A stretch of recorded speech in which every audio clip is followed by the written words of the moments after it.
Okay, let's get started for our first study session after council recess. It is July 10th, and we have 3 matters before us tonight. And the first one I know has to do with the retail study. And Susan Connolly, our interim director of community vitality, is going to be starting us off. But we have a great presentation with 4 awesome people. So Susan. Good evening.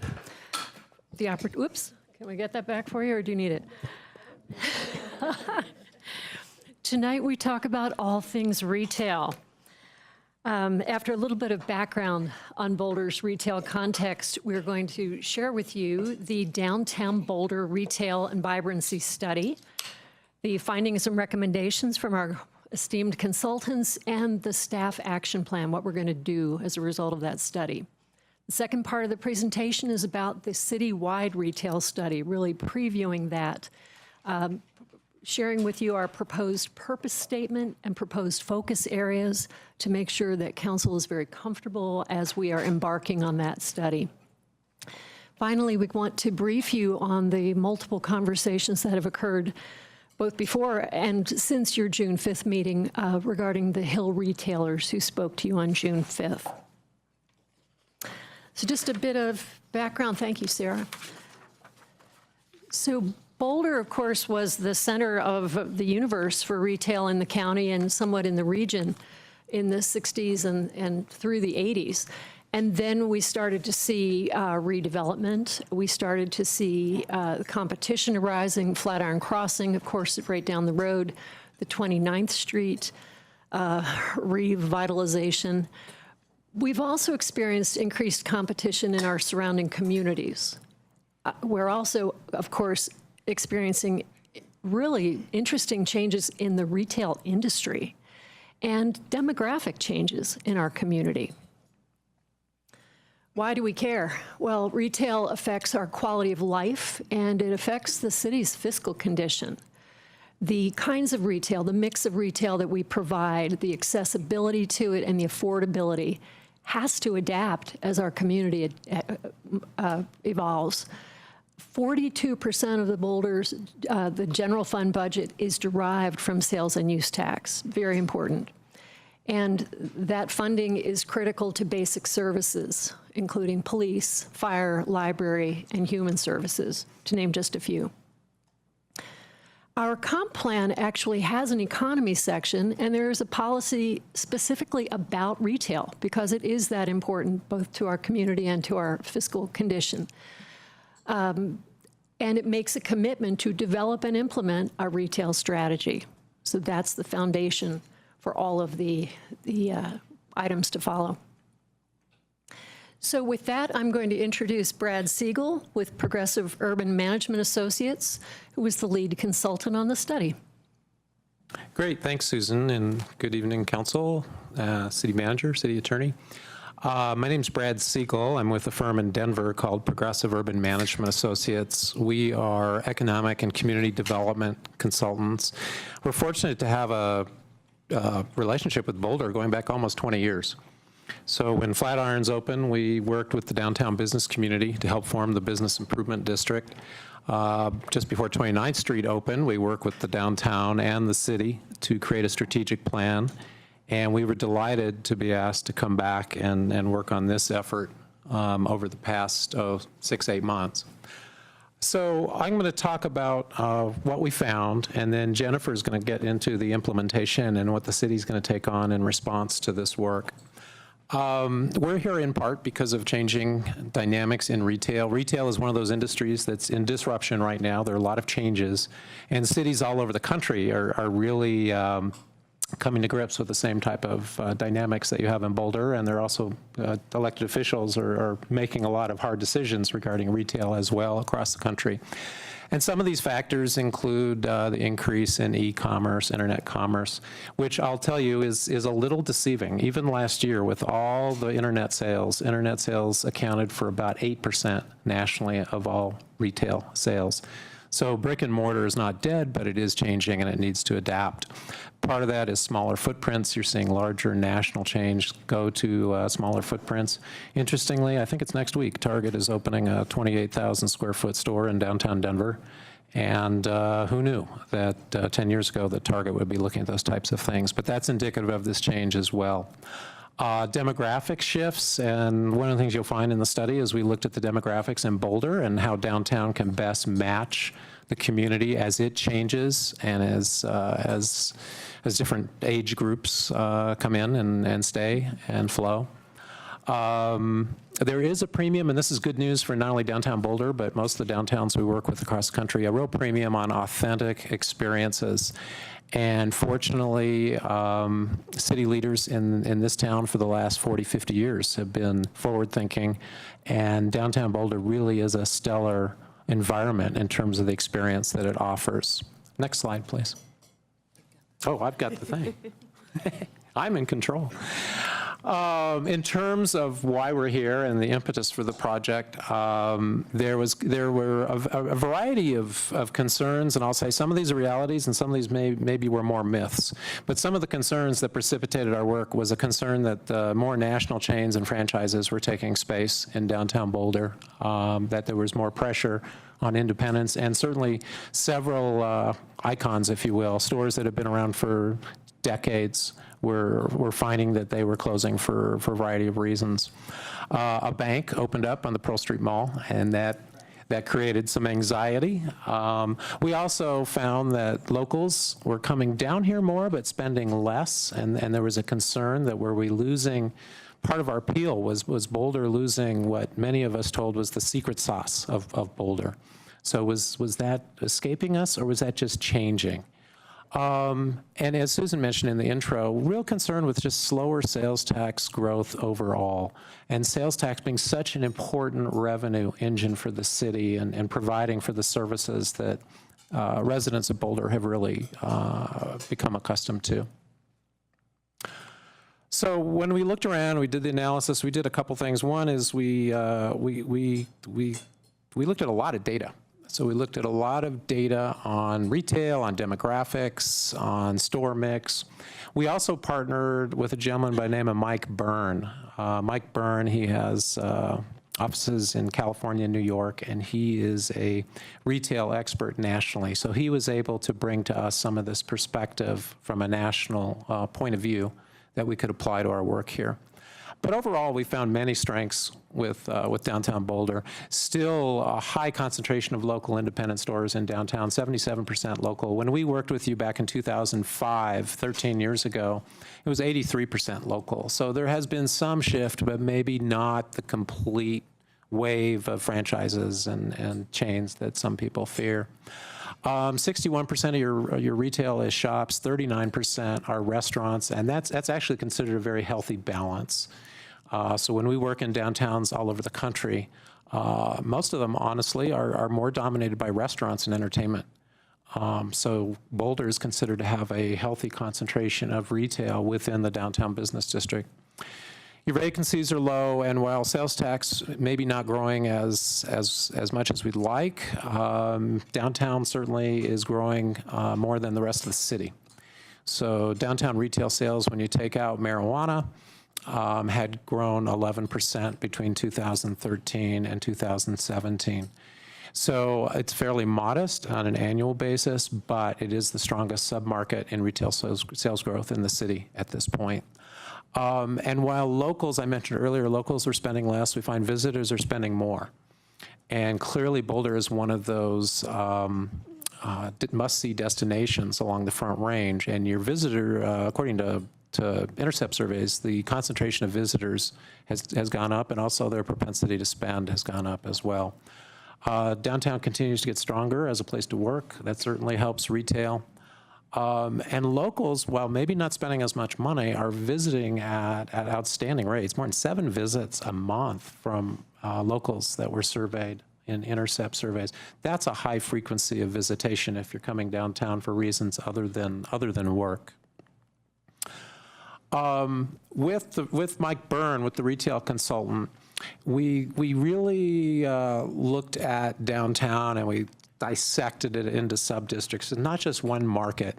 So there's sub-markets within downtown, and then we also matched these with demographic groups within downtown. And of the entire study we did, I think this this chart is something that we're pleased with, because I think it really shows a nuanced understanding of how downtown works.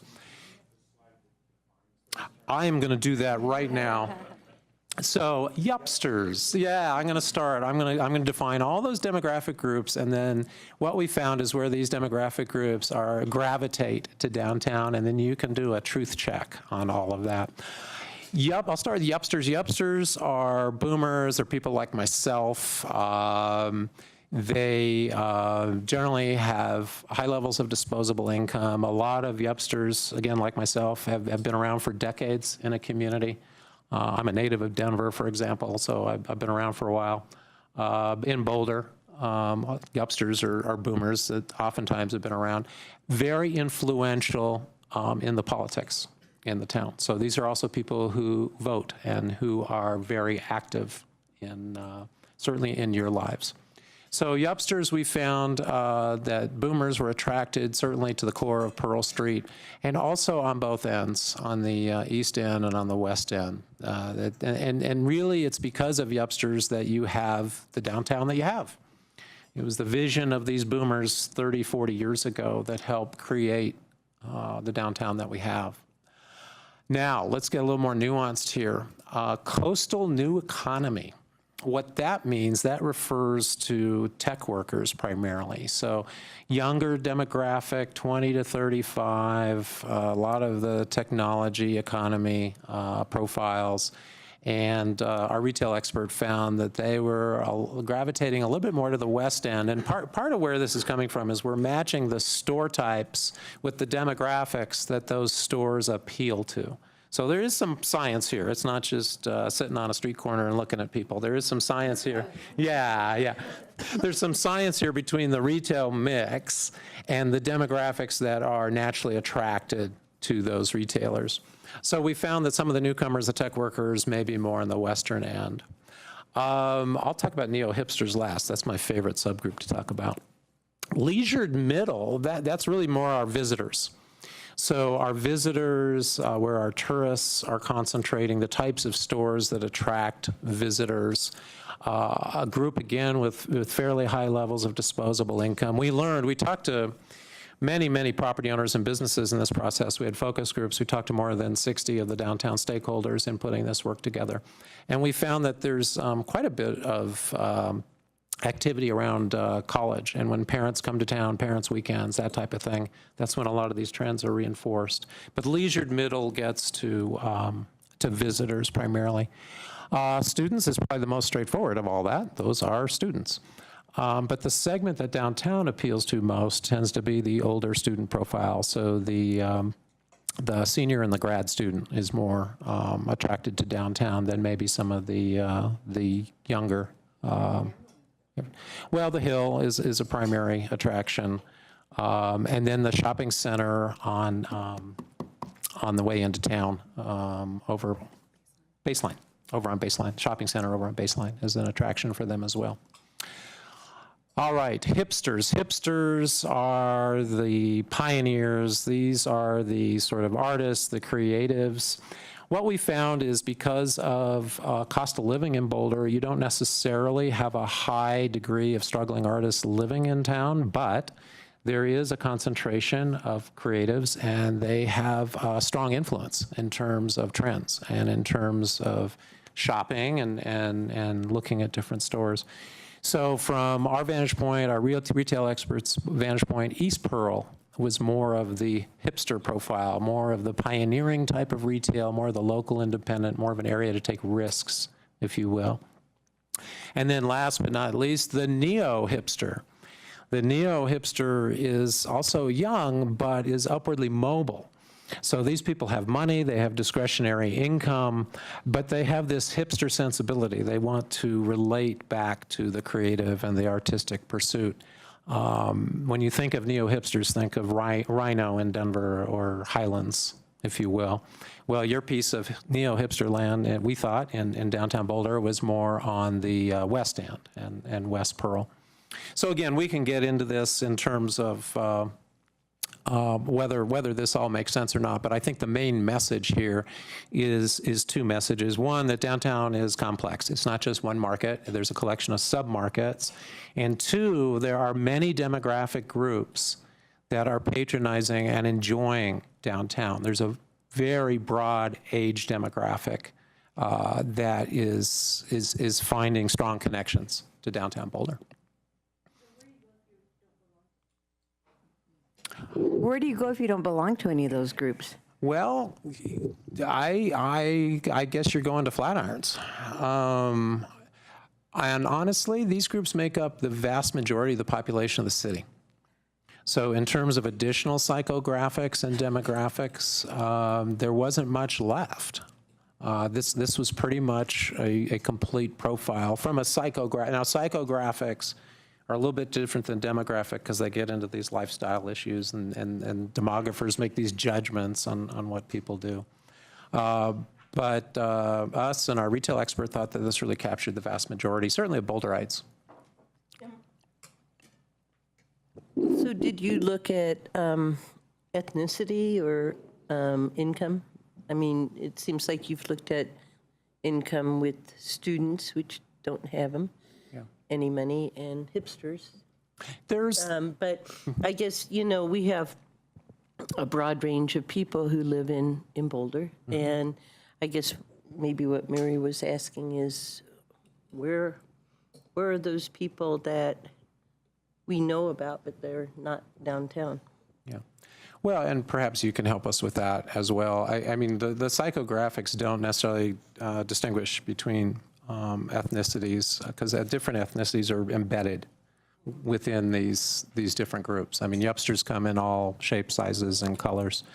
There is some income nuance, the difference between the neo-hipster and the regular hipster, that type of thing. I'll also qualify by saying this, that there are a variety of ways to slice and dice demographics and psychographics. And what we're building off is a proprietary database by our retail consultant. And this is sort of his way of segmenting different groups. But I will emphasize he does this because he's a retail expert, and what he's doing is segmenting different groups as it relates to the retail offerings.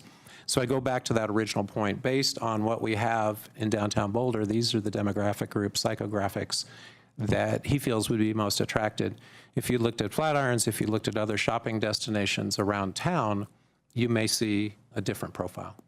Yeah, and so where would like grocery stores fall into retail? Are they part of retail? Or is it just dry goods, consumer goods? What makes up the retail study that you were focused on? Grocery is definitely part of retail. So retail is all sorts of, well, and the study gives you a profile of all these different types of retail. So it's apparel, it's furnishings, it's food, it's restaurants. Grocery would be included. And the reason I ask that is I think you can get at some, people who don't have as much disposable income might be spending higher fractions of it on, their food. Right. And so I think Mary's point of this question, to me, is a bigger question. How was this study funded? This was not completely a city study, right? This part was... This was funded, I believe, jointly by the city and Downtown Boulder Partnership. Right. And so, and I know that we're going to go beyond downtown, but that is one danger of just focusing on one part of the city, is there may be groups that aren't represented very well in any of these categories. Well, correct. And I think one of the themes of this study is it's awfully difficult for downtown to be a place. We want downtown to be the living room of the community. We want it to be the place where everyone is welcome. But on retail, it's awfully hard for downtown retail to be all things to all people. And part of that is driven by the real estate. Part of that is driven by the demographics. So where we are today, for better or for worse, is this palette of sub-districts that we feel are dominated by these different subgroups. And we can certainly build on that and strengthen that. And we can also use this as a way to diversify downtown if that's something we want to do. Well, I would imagine that the psychographics would look completely different if you looked at the employment side of it, as opposed to the shopping side of it. Yes, absolutely.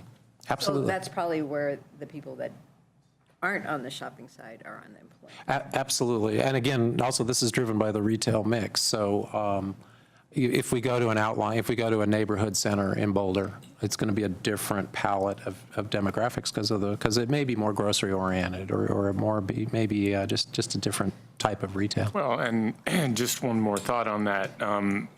If you don't have a whole bunch of disposable income, the activities you might choose to do in your leisure time might look different. Whereas if you have a lot of disposable activities, maybe you go to a restaurant and look for a new piece of clothing.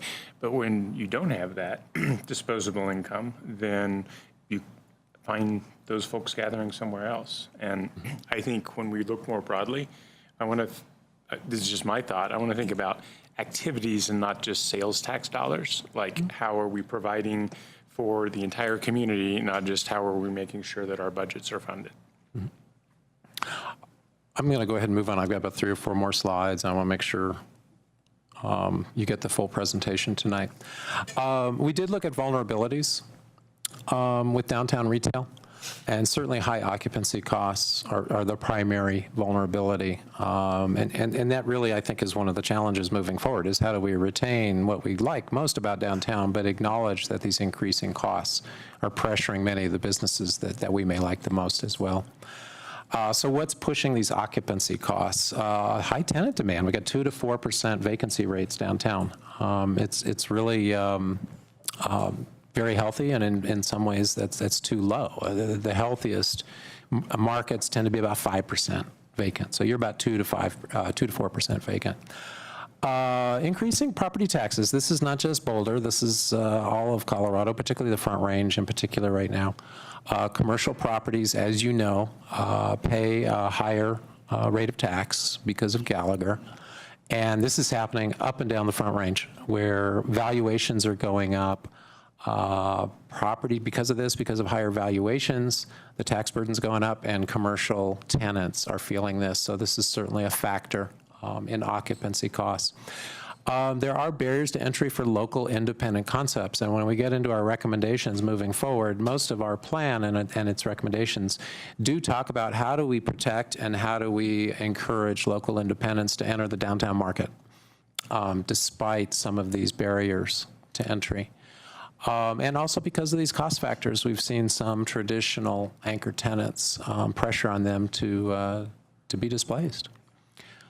So what sort of adaptations are we seeing downtown? Downtown is changing, and I think that's another one of our messages of this study, is as downtowns always are in flux, and certainly downtown Boulder today is different than what we looked at 13 years ago, and is different than what we found in 1999 and then what was here before. And you're seeing this now. So the expansion on Pearl, those west and east nodes of Pearl, are really a direct result of demand and also costs. And the higher costs are in the center of Pearl Street, more on the mall. The costs get a little bit lower as you go further west, and particularly east. Consolidation of different niches. Over the 13 years since we last looked at downtown, we've seen some clusters of like-type stores really build in frequency. So, for example, I think apparel, a much higher concentration of apparel than we did, much lower concentration of home furnishings than we did, and a higher concentration of restaurants. So we look at these different changes, and we look at how can the rest of downtown benefit from these things. Our retail consultant tells us that, actually his recommendation is we should double down on the concentrations of retail. If we're strong on apparel, let's go with apparel. That's something that attracts people. It's something that for comparison shopping would actually make downtown stronger. We've seen actually a better fit among chains. So there may be a few more chains than there were 13 years ago, but some of them seem to match the character of Boulder, and some of them don't even feel like chains. So Patagonia is an example of one that really is something that's in sync with the outdoor lifestyle and with Boulder's strengths. There are also smaller groups, we call them chainlets, where maybe there's 3 or 4 or 5 of these stores, either in the Front Range or in selected cities. We think there's opportunity, and you've seen some of this on expensive real estate, is actually to have multi-use or multi-tenant stores. and particularly some of the larger floor plates. Stores are getting smaller, spaces sometimes are not. So it's not uncommon to see 2 or 3 or 4 or more retail concepts sharing a space. And then a continued alignment and mix, and I think, again, maybe it's more visible on the edges on the east and the west, that there's alignment with particularly the younger demographics, whatever psychographic we want to call them, but this whole 20 to 35-year-old demographic that is very highly concentrated in Boulder. So last couple slides from me is that our work included an action plan which had a whole variety of recommendations. Jennifer's going to go more into detail on the city side of this in terms of what the city staff plans to do in response to this work. We provided recommendations not only for the city but also for the downtown partnership. So there's the opportunity for both organizations to work together and to leverage their resources and their connections with downtown. So some of the points of emphasis, really looking to strengthen local independence and again, try to attract and preserve what we have. More of an incentives-based approach. So there's carrots and there's sticks, and we're suggesting carrots, particularly as it relates to local independent stores, could be useful moving forward. And thinking about these market segments, and not only the market segments that we talked about, the psychographics, but are there other market segments in Boulder that we should be thinking of and connecting to? And then lastly, continually updating the experience downtown. Pearl Street is a fantastic environment, but you're in a more competitive environment than you've ever been. And some of the towns in Boulder County have emerged. So whether it's Louisville or Longmont or some of the others that are East County or in the vicinity, we're in a more competitive market. And also Denver. I mean, you look at Union Station, you look at some of the festival marketplaces, Stanley marketplaces. These are all new competitors for Boulder. So part of our message is sharpening competitive edge and looking at the physical and aspects of Pearl Street and the programming. The physical aspects, it's common for those of us in cities maybe to look every 20 years at updating a public space. We're suggesting, well, maybe not. Maybe we should be looking more often. Maybe we should be looking every 10 years or more to update these public spaces to keep them sparkling. And the programming, are we programming these spaces to really reach the most segments that we can? And part of this is mostly a downtown partnership responsibility, but we have programming recommendations within the report. So with this, the plan, it's fairly extensive document in terms of recommendations, and they are segmented among different opportunity areas, very specifically oriented to the city and the partnership with sequencing. Some of these are quick wins that they can be achieved quickly. Some of these are more longer-term improvements for both the city and the partnership to consider. So at this point, Jennifer is going to talk about the city's role in all this. Thank you. So what I wanted to do is just quickly highlight what we propose as an action plan, and we are doing it in the same order as the report and looking at those 6 opportunity costs that, or opportunity areas Brad just mentioned. So reframing the role, Boulder has a lot of strengths, and we want to continue to build on the unique strengths and characteristics and realize that downtown Boulder plays a very distinct role in the city's overall retail mix. The report also identified an opportunity to provide more startup support. We'd like to increase awareness of existing resources because we do have them. Maybe we have companies that aren't aware of that. We also want to evaluate options for enhancing services and resources and explore the targeted use of city and CAGID-owned spaces. There may be a way to support startups using that space. Also identified an opportunity for providing more affordable retail spaces and want to explore options for looking at dividing large retail spaces or maybe creating and developing some alley-facing retail in specific areas. Again, there may be some opportunities for using city or CAGID-owned spaces to support affordable retail type programs. Yeah. Quick question. Would those kinds of changes that you're describing require Title IX changes? At this point, what we're saying is we really need to do a lot of exploration, take a look at identifying barriers and what might be options and what might be possible, and then go from there. Yeah. There may be some ideas for ways to just reduce the cost of doing business. There may be ways that we can make energy efficiency programs benefit tenants. There may be incentives we can offer to property owners to encourage them to offer below market leases. So these are all things that we would want to explore. Brad had mentioned kind of enhancing the environment and making sure that we maintain what's special about downtown Boulder and build on those strengths.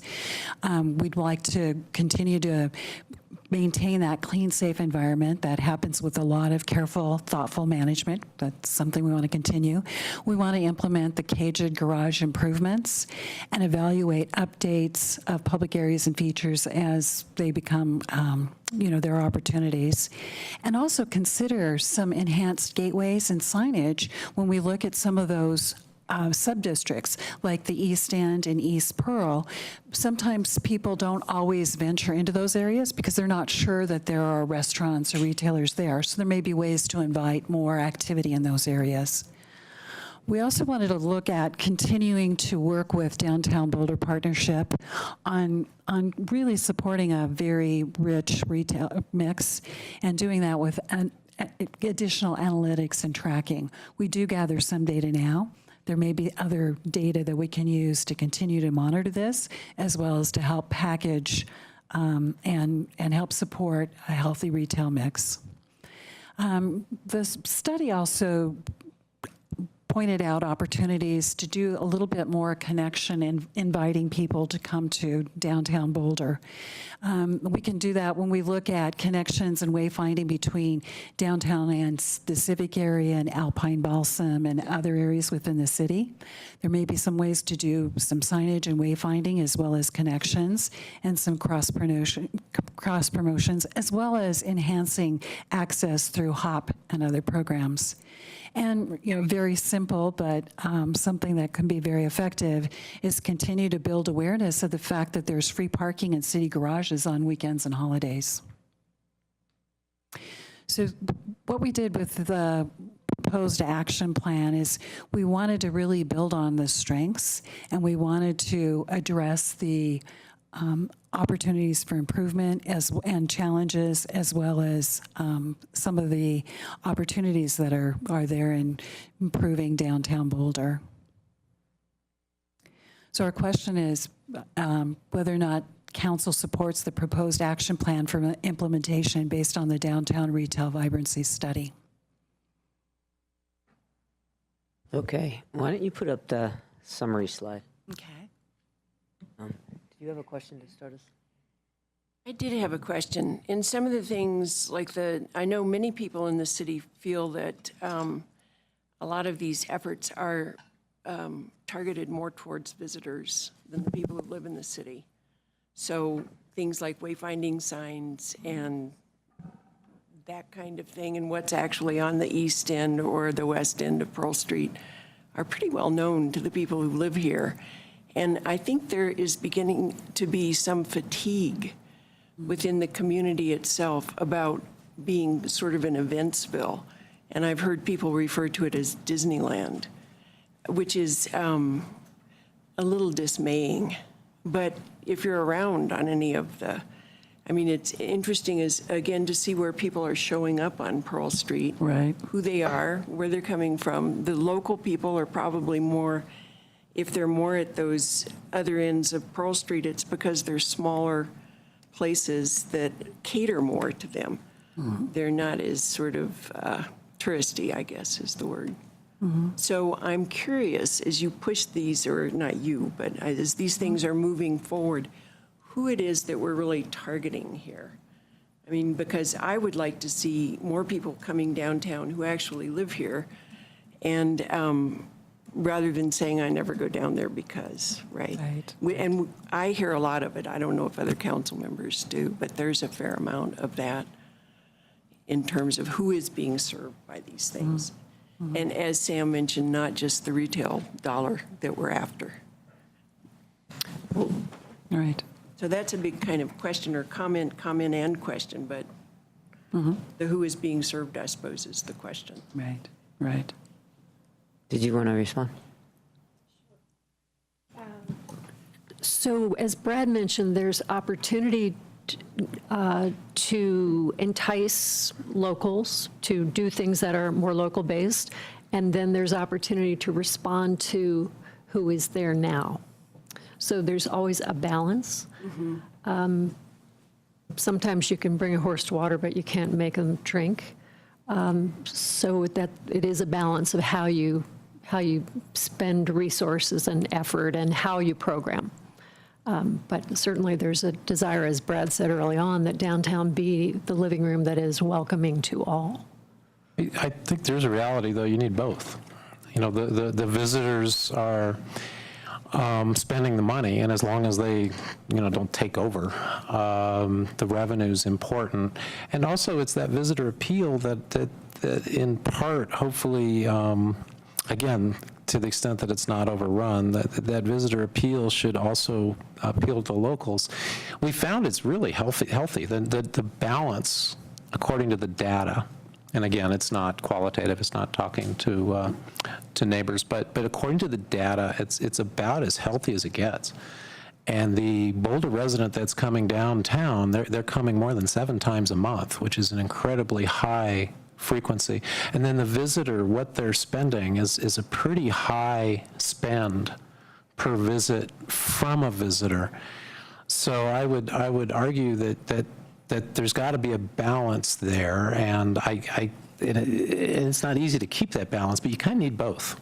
Did you, just to follow up on that, did you do any sort of winnowing out of where the residents, there's a high number of residents, but there are also neighborhoods surrounding the downtown.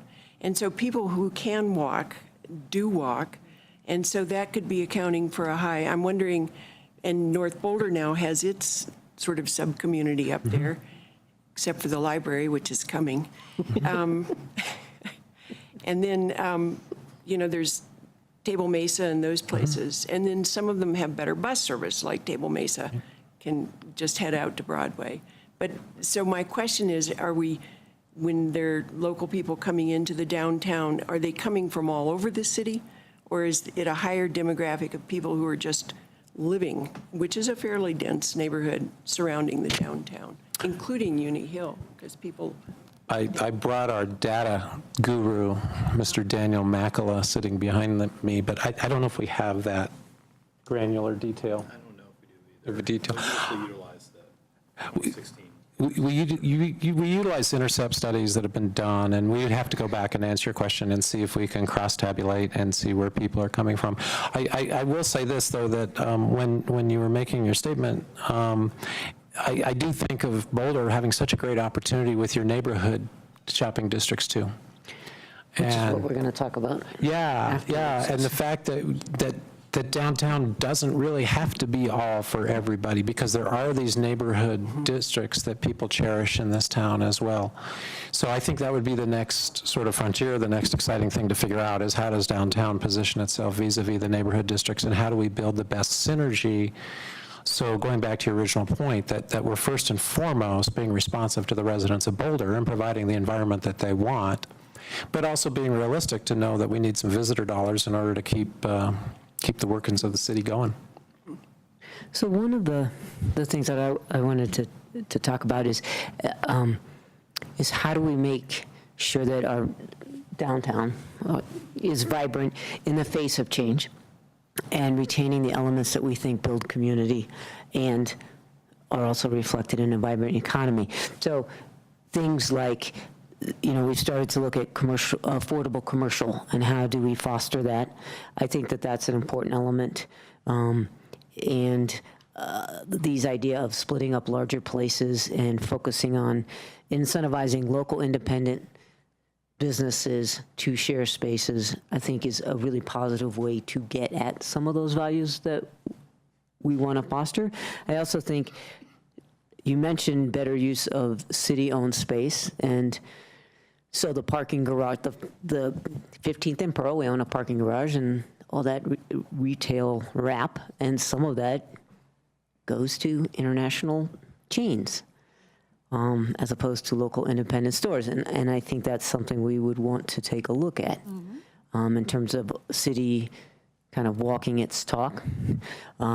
Since we have that opportunity to do that, I guess I would underscore those couple things. And then there's a couple other things that I think would be cool. I think it would be fun to do a pilot project on at least one of the alleys that's particularly conducive, and maybe we just bite off a block that is particularly conducive to that and try that out. I think that would be intriguing on multiple levels to multiple demographics. And then the last thing I'll say is we're investing a lot in public art, and I would like to see the synergy between that and downtown come out more, like more art on corners. And I'm not sure this whole notion of spending money inside the parking garages on art, I think, is a little misplaced. But how about right outside on the street corners outside parking garages, and have that, let's use caged money to have revolving sculptures on those corners and help spur our public arts program that way. I'm sure there's a way that we can figure out how to, as the head of Cajun, make that responsive to what those money should be spent for. But I don't think, unless we want to have our kids paint murals inside of the parking garages, I think mostly we want them outside the parking garages. So those are a couple of ideas I have around creating that sense of community and vibrancy that goes with it. Okay. I'm not sure which one of you has. Okay, Lisa, we'll just go down. Lisa, So I Mary, like Sam. everything you said. I am not a big fan of the art in the garages. I mean, number one, it really says something about drive your car, and I think that really is not what we're trying to do here in Boulder. And I think it's fine to let little children do their murals inside, but I think that's how it should be spent. But I would much prefer seeing art on the corners and out in amongst people instead of a bunch of stupid cars. I love the idea of the alleys and doing something in the alleys and taking a block. And I mean, you see that in Europe all the time, and people are, and basically you'd be rededicating it from a car-dominated path to something that people are going to go on and sit in and have a beer and have some lunch, or, you know, something like that. It could make it even more vibrant. And I think our downtown sometimes, I mean, I'd love to walk the alleys in Boulder, but I think our alleys downtown lack a little bit. And I think they could be cleaned up with, you know, people using them. And that might be one way, and we could do that up on the hill as well. I'd love to see that. But that would be one way maybe we can make more affordable space, because it's not on the front, right? It's on the back. And I love the idea of locally owned businesses in our caged, in our wraparounds. We shouldn't be renting those to non-locals. I did have and I love the idea of incentives. Anything we can do to help our local businesses would be great. I do have a question, though, about you know, this whole history of from Boulder being Boulder-centric to now we have to share the pot, right? You know, and so with other communities. And I personally think that's a good thing, because you want all those other communities to become much more self-contained and self-sufficient. But I think people still like to go from Boulder to Lafayette to Longmont, and there's this back and forth.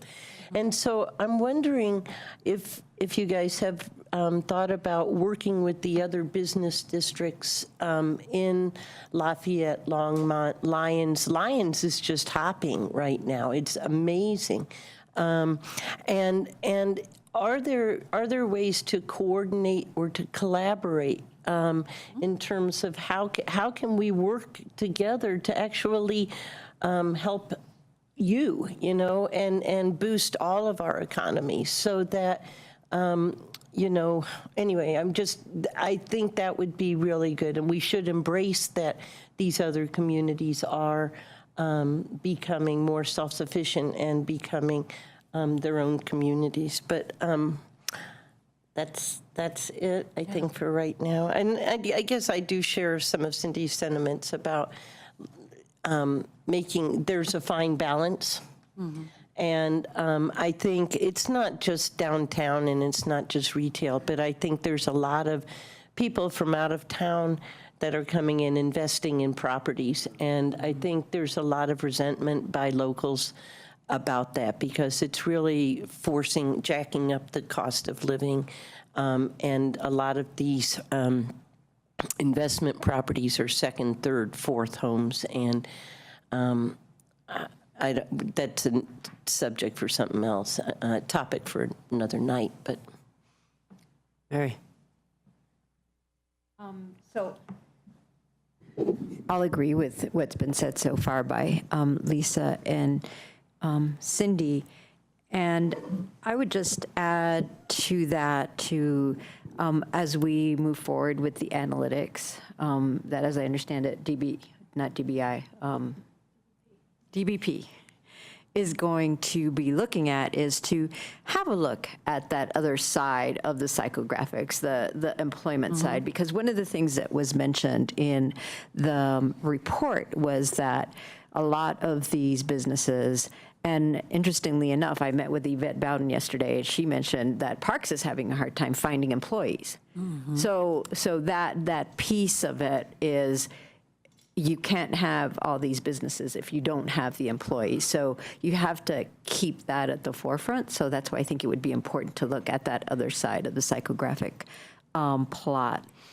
I also think you mentioned, Jennifer, the criteria for available resources, that you have available resources to revisit that criteria and make sure that that criteria is in line with what we want to be moving forward with, and also in line with other community values as well. Right. Let's see.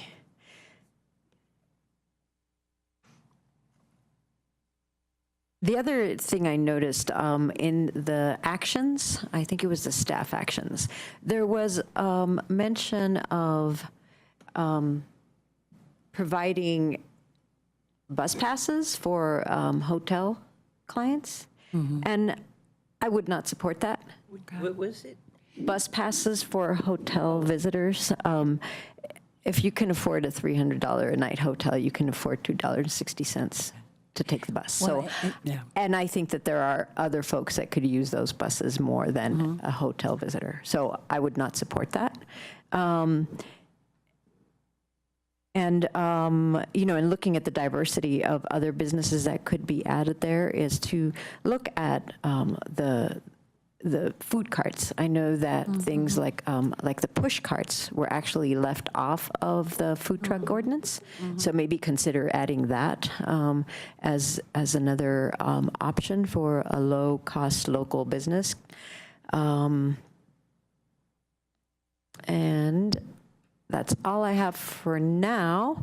Oh, one more thing that I was just going to put out there is as we move forward and DBP is focusing on looking at the actions, and it would be, I think, really helpful to add some more lenses outside of DBP and just to have a little more input to what the actions could be. And, I don't know, organizations maybe like Bridge House, say, for example, just a little bit more of a diversity in deciding what those actions should be. Thank you.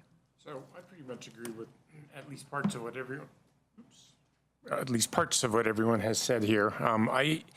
I think, I know that this was focused just on the retail and commercial corridor, but I think it's hard to have discussions like that aren't contextual, because other kinds of values that we've talked about downtown for a while that we've had mixed success in are getting more housing downtown, to continue to both balance commercial and housing. And I don't see much about housing here. And I know, again, it's a retail study, but I think for the city action plan, it doesn't have to, just lift from the retail study.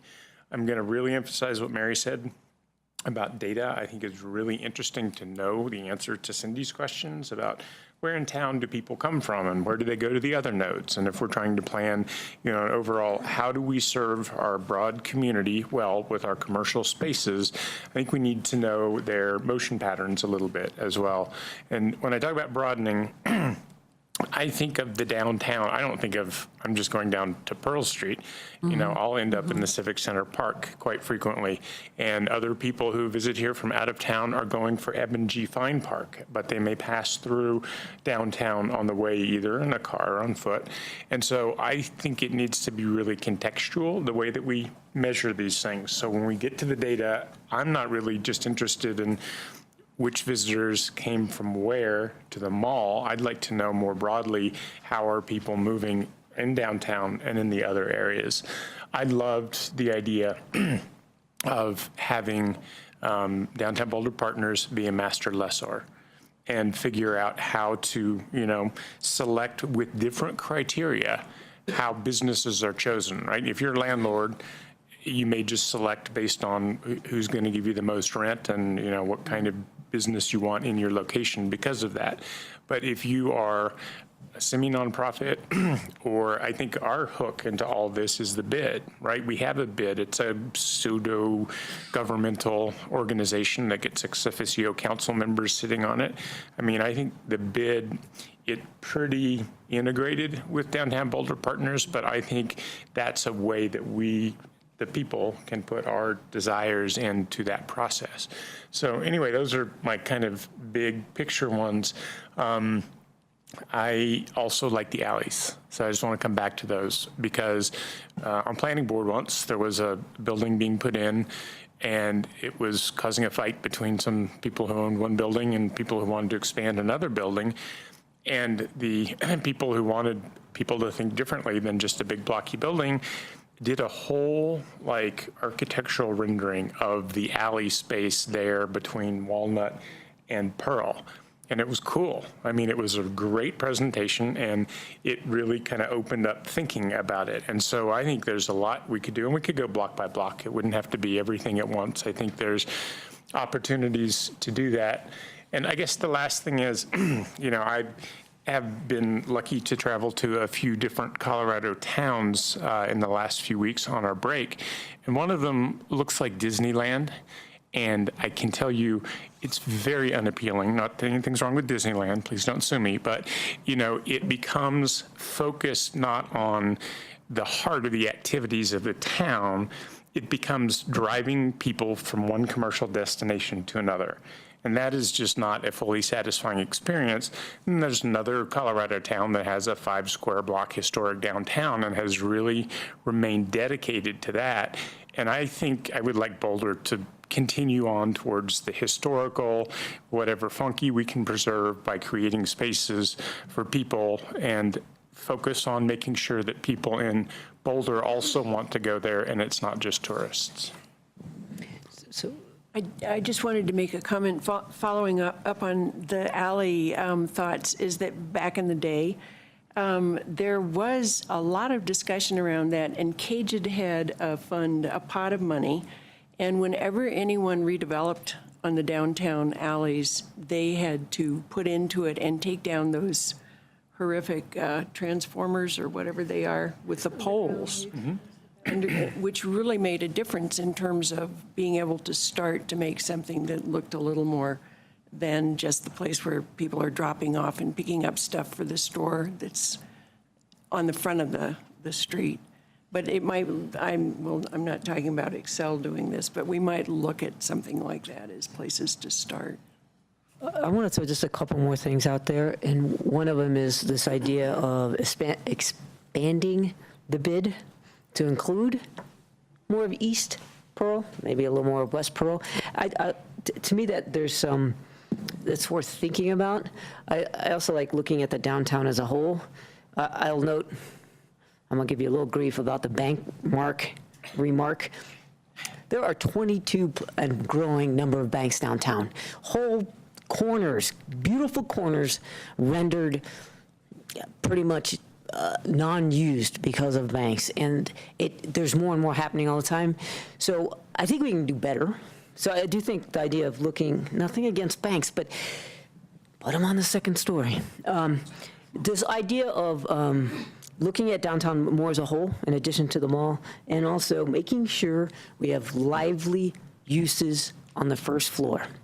And we can do mixed use upstairs, we can do office upstairs, we can do more housing upstairs, but on the first floor, incentivizing it, driving that, working with the downtown partnership to make that happen. But I do think that we should insist on that because it is creeping on all the side streets, kind of towards the middle. So anyhow, I would throw that out there. And I would also just note, we looked at this a little bit on East Pearl, but I'll just put it, making sure that our regulations, our zoning is getting us what we want. But I still think we haven't totally finished that for downtown. And when we look at the use tables or whatever, or maybe it'll be the next council. But stuff like the parking requirements on East Pearl, my understanding is that it limits the ability for what kind of retail or restaurant size you can get there. And so again, that's one thing, especially in restricted monetary times, that we have as tools is how do we incentivize and regulate things to get what we want? So I do think as part of the vitality piece for downtown that we need to review existing regulations to help support what we want. And each year we improve a little bit, but there's more we could do there. So I'll just throw that out there as other things we could look at.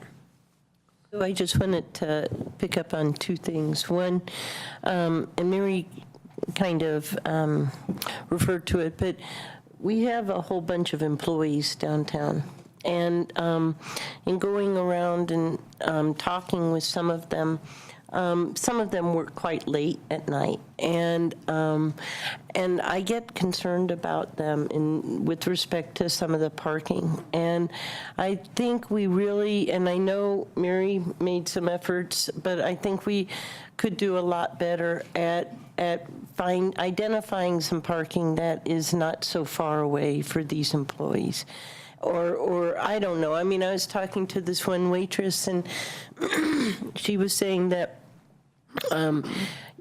they get their tips in cash, so they're carrying a lot of money, and that she sometimes, well, a lot of times she'll wait for some other people, and then they walk all the way down to the 6th Street parking lot where the courthouse is. And as a mother, that just makes me a little bit nervous, and I just think that's taking a lot of risk. And is there a way that we could, I don't know, open up some of these parking garages that are by the St. Julian or on 15th Street or something, so that our employees that are working at night could maybe move their car, and so it would be a little bit closer. I mean, we also have a parking lot that we own, and I still haven't fully figured this out, why we're not using it, or maybe we're starting to use it, and that is up at the hospital site. And I'll just mention that that should be used or available to our workers who have limited income and really don't have a lot of funds, and a lot of these people are coming from outside of Boulder. So while I said something about stupid parking garages, there's a reason for some of those, and we need to make sure that our workers feel like they can come here, feel like they can be safe, feel like they're welcome, that they don't have to put their life at risk when they go home at night. So I think we could do a lot better in that, and I don't know, it's just in talking with people.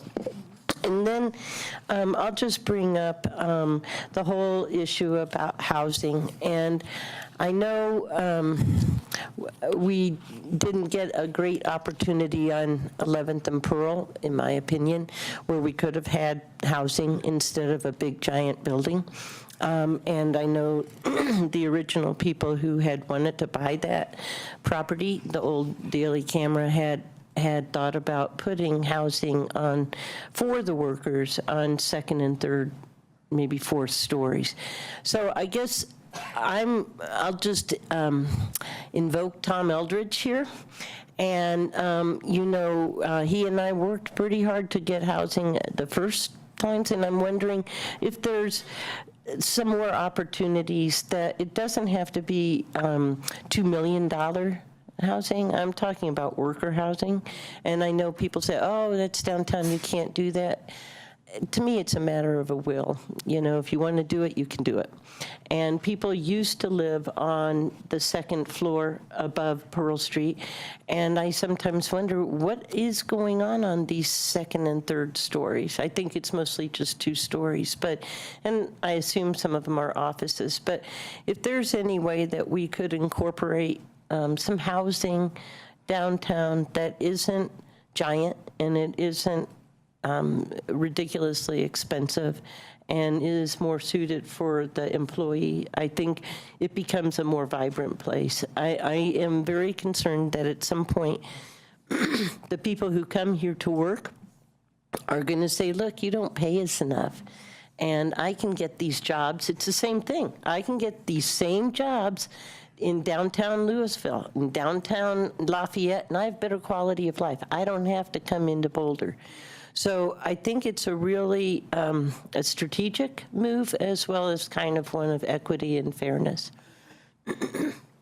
Okay, yes. And then as soon as any last thoughts on this, and then we'll go to the next segment. Yeah. Yeah, last thoughts. So I'll agree with what Lisa just said, and I think one of the reasons that we haven't been getting housing was the downtown density bonus for office space. So just wanted to point that out. And one thing I would like to get an update on is the nighttime pass and parking pass and how that's working out. So that's one thing. And then I wanted to just pick up on something that Sam said about, not that there's anything wrong with Disneyland, but to not create things that are like, you're going here, now you're going to this next stop, and now you're going to this next stop kind of thing, where the kinds of businesses that happen are more kind of evolutionary and organic, so that it doesn't feel that way. And that's it.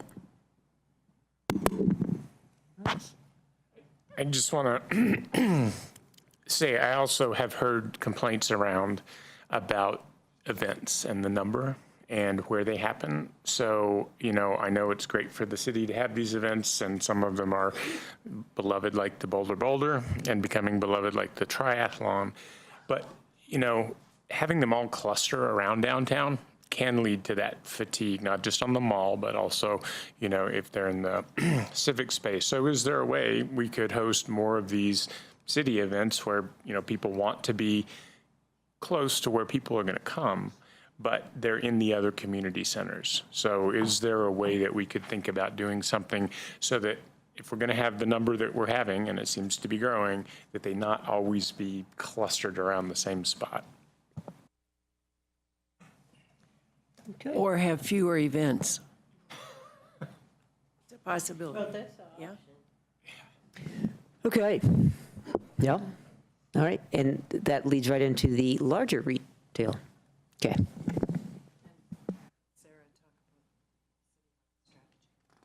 So as Susan mentioned earlier, the comprehensive plan asked us to develop a retail strategy. We are pursuing that in 2 ways. One is the downtown. You have to speak into it. No, you It's just have to on, get but closer. we're pursuing it in 2 ways. One is the Downtown Boulder Vibrancy Study and the action plan that Jennifer previewed. And the second way is with a citywide retail study. What we're presenting here tonight is the purpose statement as well as the focus areas, and we welcome your feedback on that. The purpose of the study is to take proactive and strategic measures to ensure the city remains a sustainable community where residents, workers, and visitors of all income levels can meet their retail needs. The study will also provide information critical to the development of a strategy enhancing Boulder's retail performance and contribution to community quality of life. Sorry, gotta pick this up again. Staff recommends that the focus areas of the retail study follow closely the direction from the comprehensive plan to focus on emerging trends, market opportunities in retail mix, and improving the overall retail base. Community Vitality staff coordinated with members of other city departments, including Human Services, Planning, Housing and Sustainability, and Community Engagement, to both to define the focus areas and to test the focus areas with community organizations such as EFA and the Boulder Chamber of Commerce.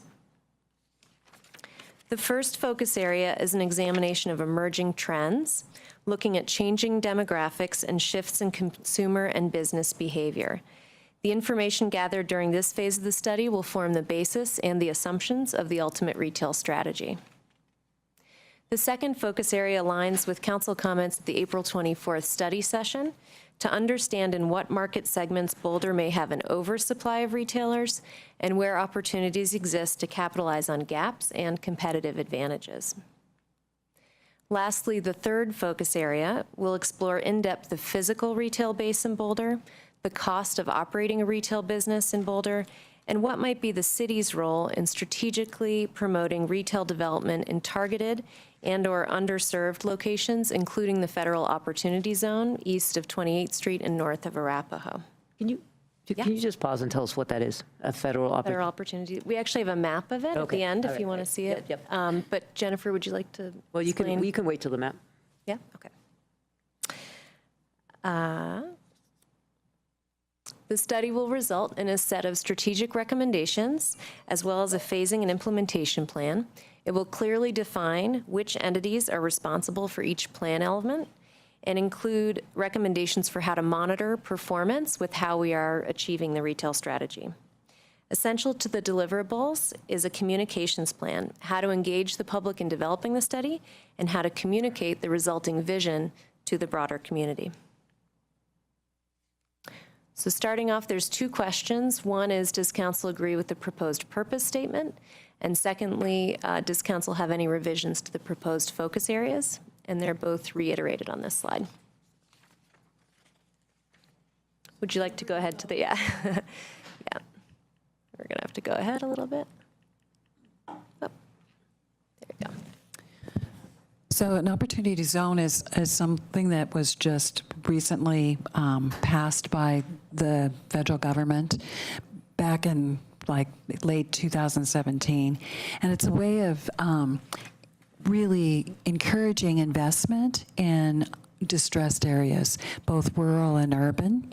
And it goes by census tracts. And census tracts are developed by the government, and they're based on approximately 4,000 people. So this is one of Boulder's census tracts. And when this came out, we talked to the state, and they were talking about how they were looking at a number of opportunities, and not just looking at rural areas, but looking at urban areas as well, including Boulder. And so we looked at census tracts around the city and came up with this one as being something that we submitted for consideration, and we ended up getting a designation. They're still working on the rules for this, so we're not quite sure what it's going to mean, but we're certainly working on getting more information. We chose this because of Diagonal Plaza is in here, and there are a number of other areas.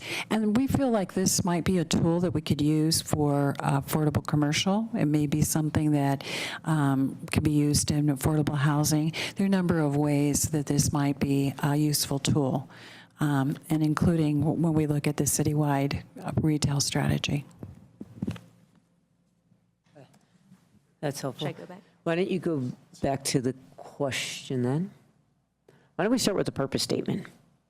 Yep. So, okay, the one thing I would just throw out there, I'm sorry, I'm just jumping in first here, is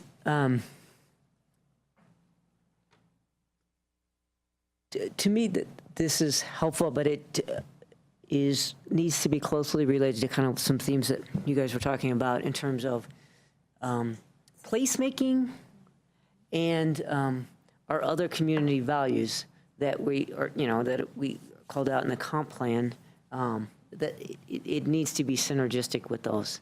And we might want to have a conversation about, are we serious about 15-minute neighborhoods and what that means? I know we have nodes around town. We just talked about what if we had events that were in different nodes, not all downtown, and what does that look like? So I guess, to me, having a retail study that tells us more about retail is great, but not out of context with these other goals, which get at how we make good use of our land and create enhanced neighborhood character and those other pieces that are really essential. Yeah, and I just want to add to that. I mean, I think if we're going to have a purpose statement like this, it should have a few more modifiers, right? So it's not just retail performance and contribution to community quality of life. That's a phrase we can all project a whole bunch of things onto. So I think I would like to see it have something about serving all different types of people and income levels, so that we're, expressly stating that we will consider those things as a key part of how we're doing it. It's not just redeveloping a shopping mall of some kind so that it's got better amenities. It is also about making sure that we don't displace, say, small businesses that might be there. Because in that census tract that you've got drawn there are a whole bunch of funky small businesses, right? There's Conscious Coffee, and there's just a whole lot of them.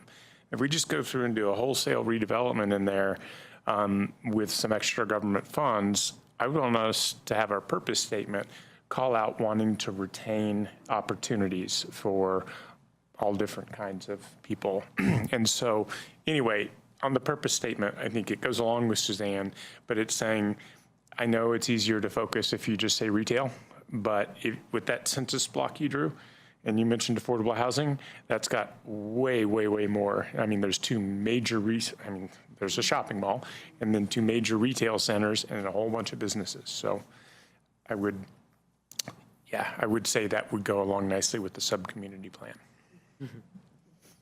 Other thoughts, Mary? Yeah. And I would agree with Suzanne and Sam. And, I think that again, understanding that it's a retail study, but let's not let ourselves get too siloed. And keeping in mind, again, that when you're thinking about retail generally creates low-wage jobs, and we have a housing issue, and how do all those things play together? And let's not lose sight of that, because, as was said in the retail study for downtown, businesses are having a hard time finding workers. So you can't lose sight of that reality.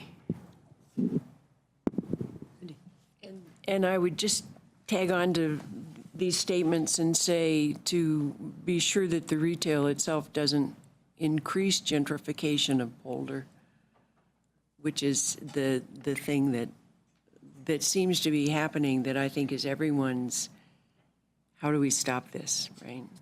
So that it actually is a livable community for all of these groups of people that everyone's been talking about here at the table. Any other thoughts or comments?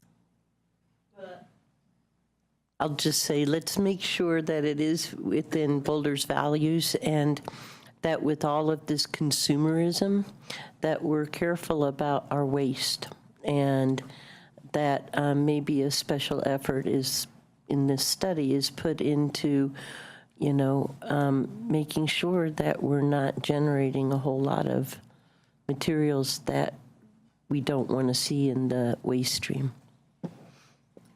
Great, thank you. So Susan will circle back to next steps at the very end for all 3 parts of this, but we're going to turn now to the comments made at the City Council meeting on June 5th. Wait a minute, what was the second part of that question? Wasn't there 2 parts of this question? I'm sorry. Let's talk about the focus areas. So you have the 3 right there.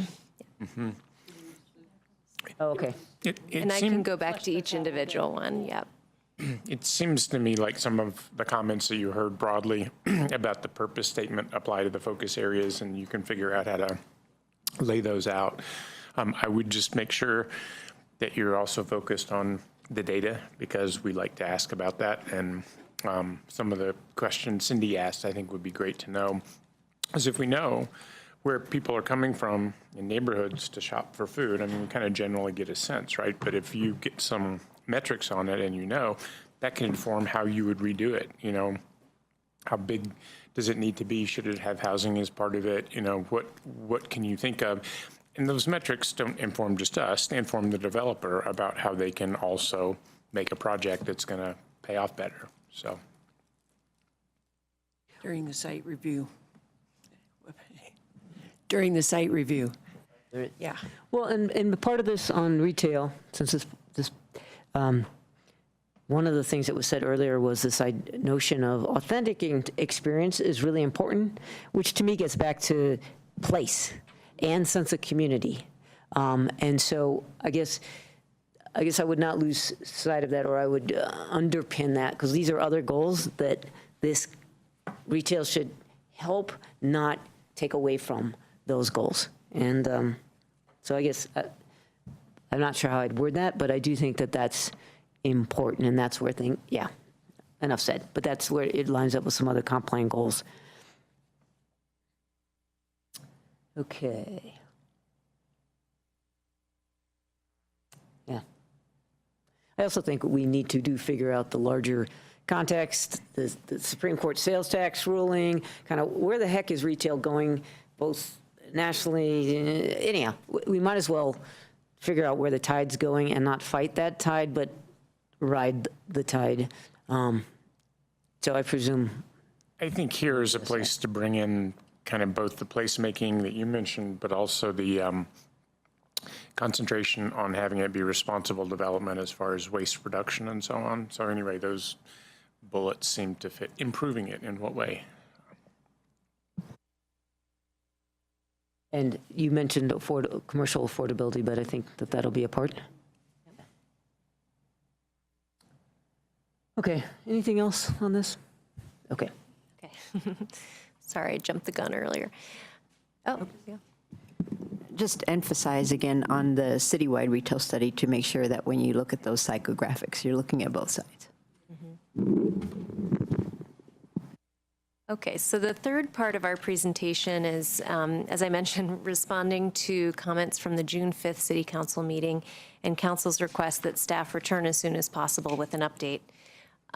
For the last 4 years since we've had the Hill Reinvestment Strategy, we have been in frequent and consistent communication with Hill stakeholders, including newsletters that go out once a month to anyone who provides an email address to the city. We also have an in-person meeting with every business in the district every summer for the annual Hill Business Survey. And we provide updates as needed whenever there are plans or policies that may affect their businesses. Tonight, we'll report back on additional outreach that has taken place since that June 5th meeting, and let you know the outcomes of those meetings, as well as how the landlord and the potential developer of the site have responded, and we'll finish with next steps for what we'll do going forward.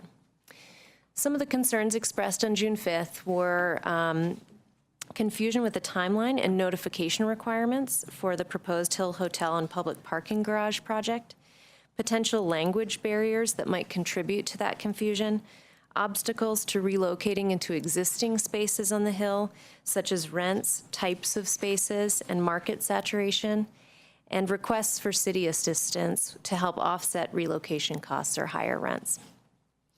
For those that may be unfamiliar with the proposed project site, it consists of 4 parcels located on the southwest corner of Broadway and University Avenue. The 2 northern parcels make up what is known as the University Hill Plaza Shopping Center, which houses 13 of the 15 active businesses on the project site, including the 3 businesses that spoke at the City Council meeting. Since June 5th, the city has contacted all 15 active businesses on the site, and in a reflection of the challenges faced by the businesses on the Hill, 2 of those businesses have actually closed since the drafting of the memo. So If the math is a little different from the memo to this, that's why. 7 in-person meetings have taken place so far, including translation services in Nepalese, Spanish, and Vietnamese, and we have an additional meeting scheduled for next week. The city provided current listings for comparably affordable rents citywide as an example of what staff can provide again when and if the project moves forward. Staff also obtained detailed lease provisions from the landlord to help the tenants understand how the timing of the proposed project would impact them, including information from the landlord that 5 leases extend beyond the proposed construction start date, and all of those would include a 180-day notification requirement. All the remaining tenants would be allowed to remain on a month-to-month lease until the anticipated construction start. Staff was also able to understand from these meetings that many tenants were unclear on the basics of the project. The translators were a huge benefit towards this. We were able to explain who owns the land, who would benefit, and why the city is considering participation. A majority of the tenants we've met with so far expressed that they understood why it was necessary to redevelop the project, and they pointed to the aging infrastructure of the building, but they were mostly concerned about losing their student customer base that they have built up for many years. In the course of the conversations, many of the tenants also expressed anxiety over the unpredictability of the timing of the project. The developer has also responded in 2 ways. First, they heard the tenant's suggestion at the June 5th meeting to create smaller spaces that would be more affordable by virtue of being smaller. They have agreed to incorporate multiple spaces of 1,000 square feet or less. And they also have agreed that they will engage a Boulder broker to lease the spaces, someone who's familiar with local independent retailers, to reinforce that character of the hill. One other thing that the people who spoke on June 5th brought up was that they thought, and I don't know, but that they thought that the developer was planning on bringing in franchises or national-type venues. And I can answer that. great. So at this point, there are no leases signed for the building because the developer does not control the building. So if a joint development agreement is adopted, then the developer would take control of the property through a ground lease, and they would then be in control of the leasing. At this point, leases are held by the property owners, and no leases have been signed for the property. And their intention is, I heard mentioned in that meeting, of TGI Fridays and other things. None of that is under discussion yet. None of that what? None of that is being discussed. They are committed to having local and independent retailers working with the Boulder broker. Next steps, there have been some changes recently, so we would plan on returning to Council on September 4th with a presentation on the Hill Hotel Garage financials. Originally, it was going to be the presentation of the joint development agreement for a public hearing, but we felt that a lot of work has been done since the March 15th public presentation of the concept design, and work has been done to reduce the costs of the project, and the financials have shifted slightly. So we would start with presenting that to council and making sure that everyone understood the cost of the project. With that said, if the JDA is eventually approved, that's when the developer would assume control of those leases, and staff is committed to also beginning to work with the tenants and developer at that time to actively assist with the relocation planning. I think I have questions about timing. Go ahead. Yep. Yeah, my question's more about, from a 100,000-foot view, this project has a huge component of the city involved, right? We're going to build and operate a parking garage that is going to serve this hotel and be part of, hopefully doing good for the businesses on the hill. It seems like in those situations that are similar to land banking situations, that we can take a different role than we would take if it was just arm's length commercial, getting site plan review and being done. So what came to my mind as I was hearing all this is, I think one of the major concerns is this displacement. And it does not make me feel 100% confident that there's going to be some Boulder-based broker making the choice of how to lease it out, because they could have their own interests involved in one way or another.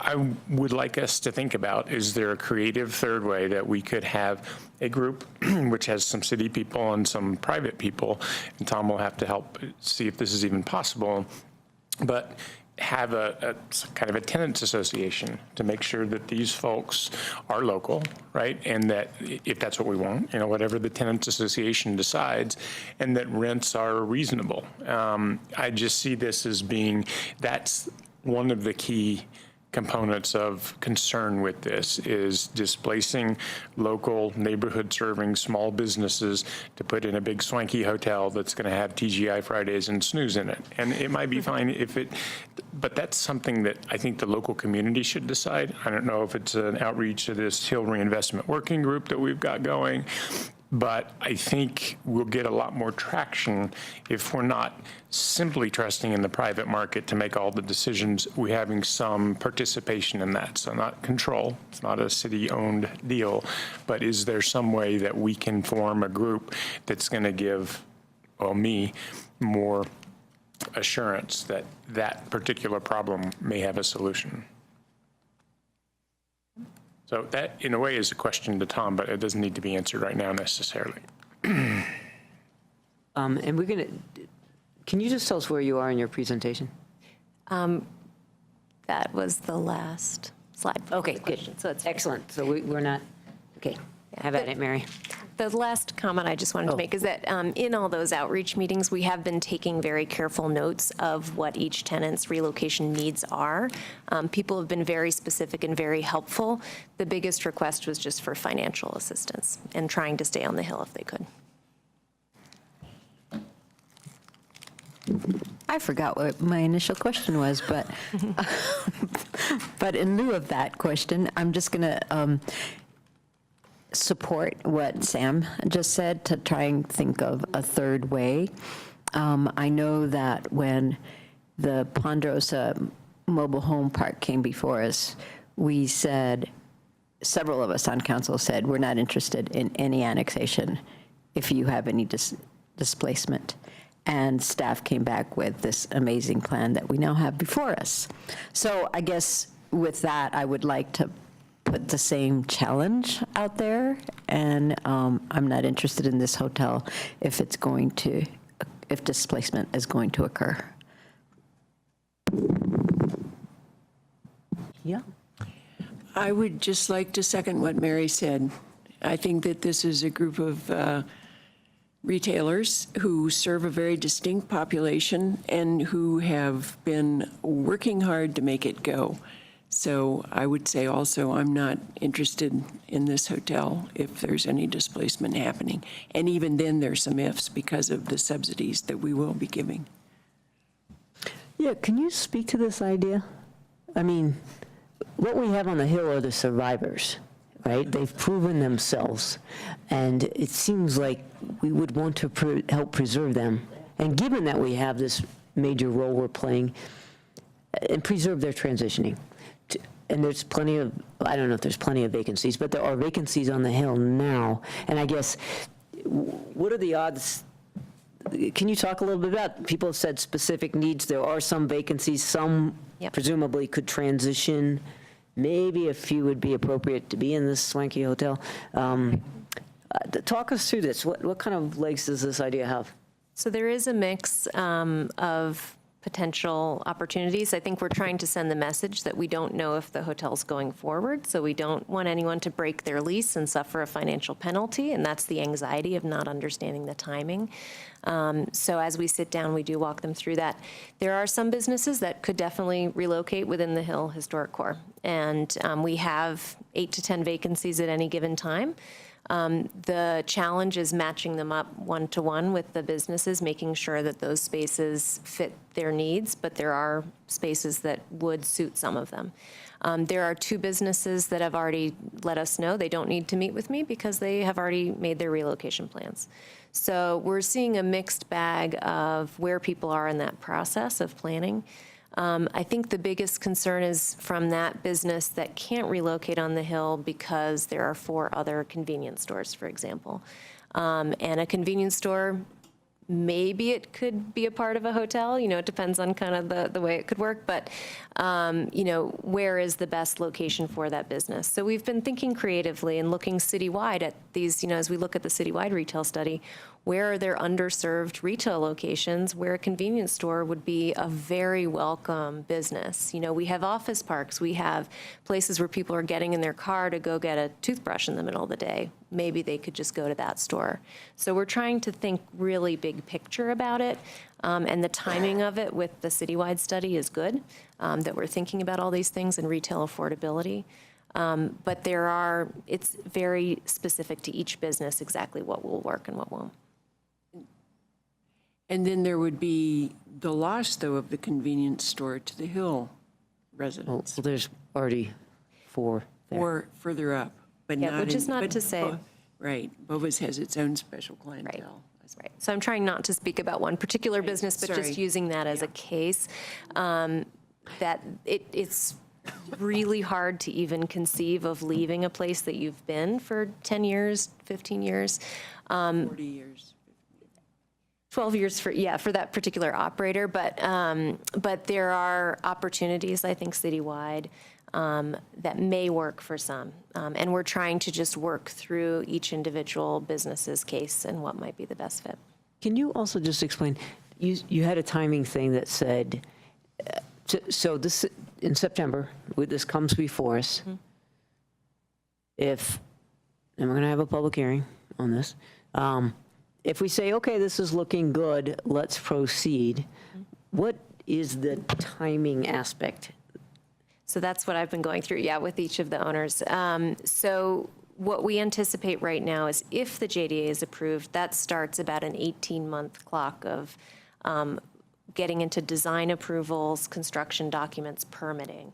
And then the anticipated construction start would be after the 18 months. But you had in there, the developer takes over leases. Right, so the developer would start, from what I understand, they would take over the leases on the site because they would sign a ground lease. And these are the specifics we can get into on September 4th so that everyone understands the details of this.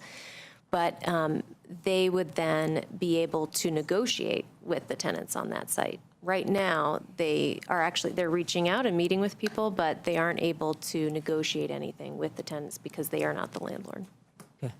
Yeah. So I think it's in the context of that, maybe the September meeting, we can have a little more thinking about what other structures could be, because I see a structure that I would want to see last for a while. I don't know if it would be forever, but like a tenants association, so that during the transition, the needs were kind of formally acknowledged by the city. I mean, I think we're doing a good job here, Sarah, with your outreach. So that's fantastic. I think if there can be a little bit more teeth, we have in the past done some joint development agreements where we did not get everything that we thought we were going to get. And so this would be one where I would want to be more sure. Okay, take note, yeah. And did you? Okay. I remembered what my question was going to be. At the September 4th meeting, when you come forward with the whole financial picture, if it could also be done in the context of all of the other certificates of participation that the city is currently involved in. And I just want to say I agree with everything that's been said here tonight, just to weigh in. Yeah, because one fear I have is that that if we're not careful, we'll how do I say this nicely?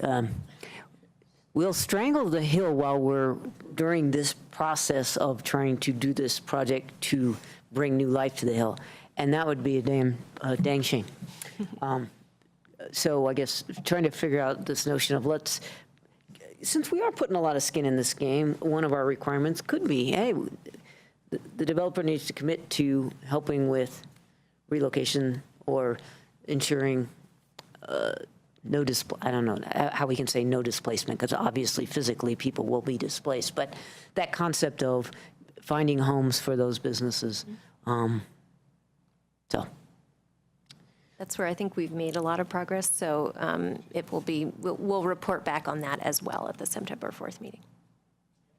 We good? Thank you, everyone. So just to wrap up, Mike? Your helpful input tonight, I'm sorry, thank you. With your helpful input, we will now be diving into the various implementation opportunities that we've identified for the downtown retail and vibrancy study. We will be, with your input, fleshing out a detailed scope of work for the citywide retail study, scheduled to share that with you in an IP in about a month. And as Sarah reported, we'll be coming back to you in early September with more progress on the Hill retailers. Excellent. Hey, Thank you. One more offhand remark that I was going to mention. We got an email from Snarfs about their consideration for one of our city-owned properties, and I've already written to council about this. oh, did I miss it? Today. We had advertised this site and received 74 applications for potential retailers. The staff did a really great job of creating some very specific criteria about the kind of business that would be appropriate there, focusing on local Boulder businesses. Based on the criteria, we've narrowed it down to 6 different retailers that have different concepts. And we're going to be preparing a report for council that hopefully you'll receive by the end of the week, in which we'll give our recommendation and then give you a period of time to comment on it.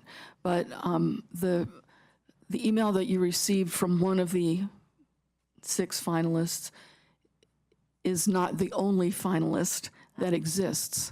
And all of these applications are very compelling, and they are all local and small businesses. Thank you for that clarification. Okay, great. Oh, Just a real quick question on the kiosk. And that's city-owned, is that correct? Yeah. And so they get a reduced kind of... They're not they're going to, it's going to be market rate.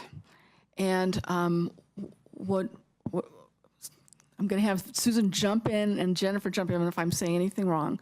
But our goal here is, with regard to the follow-up on the downtown retail strategy and in the citywide strategy, to be understanding, based upon the work that we'll be doing in the next few years, maybe more appropriate ways to lease our space.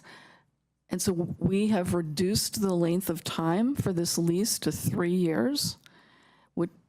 And normally we offer longer leases, and we're going to rent it at a market rate at this point, and we aren't actually moving on the rate that we're going to rent it at, because we want to focus on local Boulder businesses that want to be there.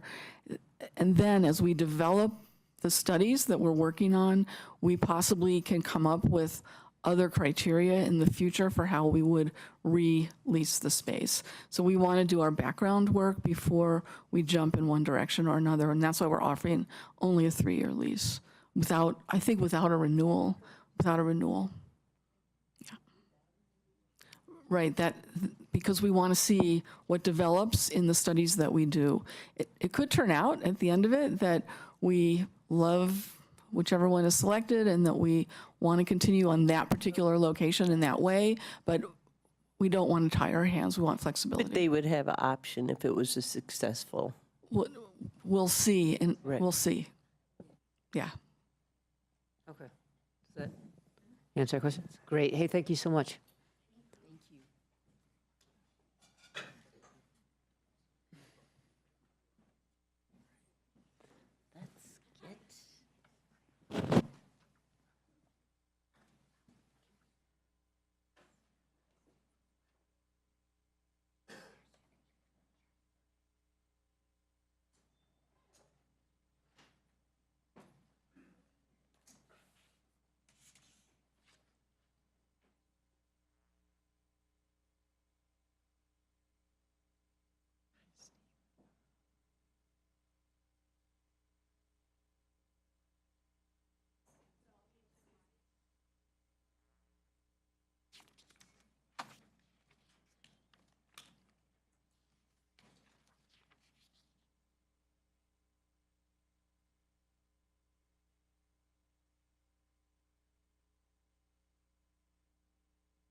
sorry. Lisa said we could start without her.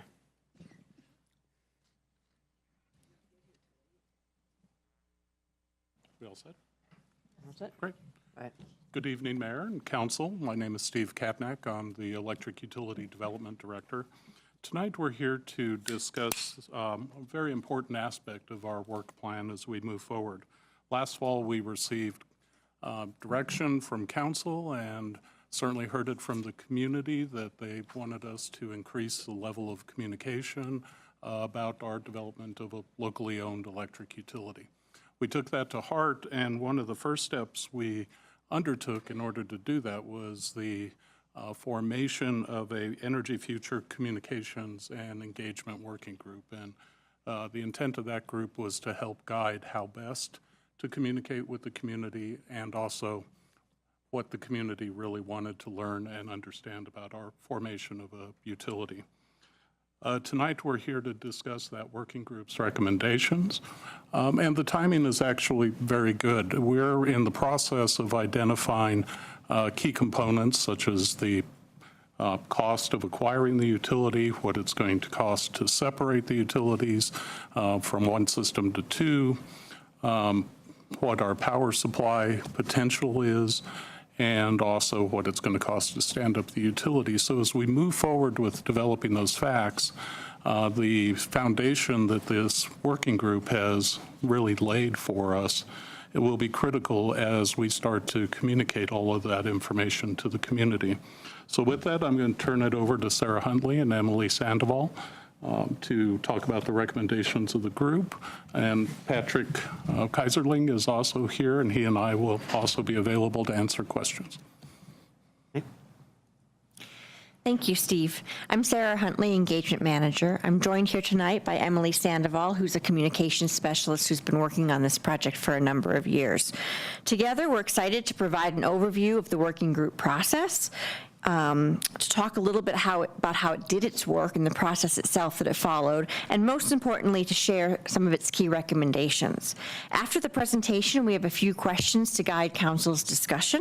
The feedback we received this evening is very important to us because the recommendations from Council and the working group together will form a key basis for us to create a strategic communications and engagement plan, which we hope to have back out to the public and Council within the next few weeks. As you may recall, we formed a communications and engagement working group at the direction of Council. This group of individuals was chosen to get a deeper sense of what the community needs in terms of understanding the issues around municipalization. We intentionally selected members who represented a wide range of views about the topics. You may recall that we had quite a few applicants. We ended up trying to winnow it down to a workable group size, and we, by the end of the process, had 17 volunteers who stuck with us and really participated in a meaningful way. These volunteers also had a mix of familiarity with communications and engagement as a discipline, so some of them were able to really lend some professional expertise, while others provided valuable insight as community members themselves. The group's work was supported by a facilitator who utilized a consensus-seeking approach so that all members had a chance to provide feedback. This was an incredibly collaborative process. And for those of you who know how I feel about the levels of engagement, you know I don't use collaborative as a light word, but this was a process where the group really took ownership of the final outcome and its product. The group has selected 2 members who can speak on its behalf tonight if you have any questions that you would like to get the perspective of the group on. I'd just like to welcome them and thank them for their service. We've got Carol Cowder and Julie Zanheiser in the front row here. Thank you. So now Emily is going to walk you through the process and some of the key findings. Thanks. So as Sarah mentioned, this really was a collaborative group from the very beginning. And I just want to highlight 2 pieces of the process that demonstrate that collaborative nature. The first was that in the first couple meetings, they worked together to define the purpose, the expectations, and the roles for themselves. And that set the foundation that got this group off to a great start and I think made it a very effective process. They also recognized the importance of seeking wider input. This is a huge effort that, if it happens, will impact every single Boulder resident and every single Boulder business. And so they sought the perspectives of a wider group. And what they did was design a set of questions to ask other community members. And each member of the group actually went out to interview 2 or 3 other members, many of whom were strangers to them and many of whom actually held different viewpoints on this topic. And the results of those interviews laid the foundation for the recommendations, which we're going to get into now. So this list here represents one of the most exciting pieces of the group's report from my perspective. It's what people want to know about this. And this is rooted, again, in that interview process. And so I think the costs and timeline more or less speak for themselves. We know that those are what questions people have most of the time, but the group picked up on some other topics as well. For instance, how the utility will be run. There were a bunch of questions about, ranging from what will my bill look like, who is going to run the utility, where will you hire linemen from, those sorts of questions. There were also questions that were more technical in nature, so trying to understand what would the power supply mix of the utility be on day one, how would the utility achieve some of the energy goals that we've laid out. And finally, there were a number of folks who were interested in some of the alternative strategies the city is either taking on in parallel to municipalization or might consider as an alternative. Again, these are all key pieces that I think as communicators we'll be focusing on quite a bit between now and that 2020 vote that Steve mentioned.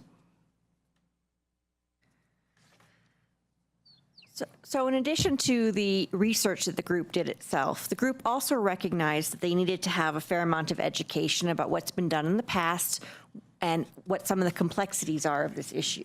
So the group took on the question of what's been challenging about communicating and engaging around municipalization head on. And they came up with some specific challenges that they think are very helpful, both for people who have been involved in this process for a while as a reminder, and also as we consider new, innovative, exciting ideas. So I just want to quickly run through some of the tensions or challenges that they identified. One of the things they said is that the potential creation of a local electric utility is a long-term goal. So you have different people coming into the process with different sets of information. Some residents still know very little about this project. Others who know more might kind of be getting fatigued. So we have to be able to strike the right balance between welcoming newcomers to the process and helping to continue to engage people who have been longtime participants. The topic is technical and complex, which makes it more difficult to communicate about.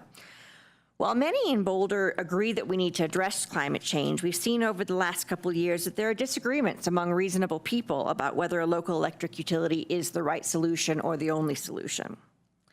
Viewpoints differ about the role of city staff as visionaries versus providers of fact-based information. In general, civic discourse is very polarized, so that poses its own challenges. We know that if we create an electric utility, there are going to be customers throughout our entire community. So reaching all of them is important, particularly our underrepresented communities who are going to be significant stakeholders, but there are challenges associated with that. Lastly, this project requires significant resources across a lot of fronts, and some may question spending related to communications or engagement, especially if they see it as spin or public relations. So from the information that they gleaned, both from their own experiences with this project and the experiences of others, and after taking into account the challenges, the group worked together to find common ground about the attributes or outcomes they'd like to see during the next phase of communications and engagement. As we know, we're anticipating having an election in 2020. And so we know we have about 18 months to really have a robust period of communications and engagement. And these are the attributes they believe will be important if we're going to say that at the end of that process, we were successful.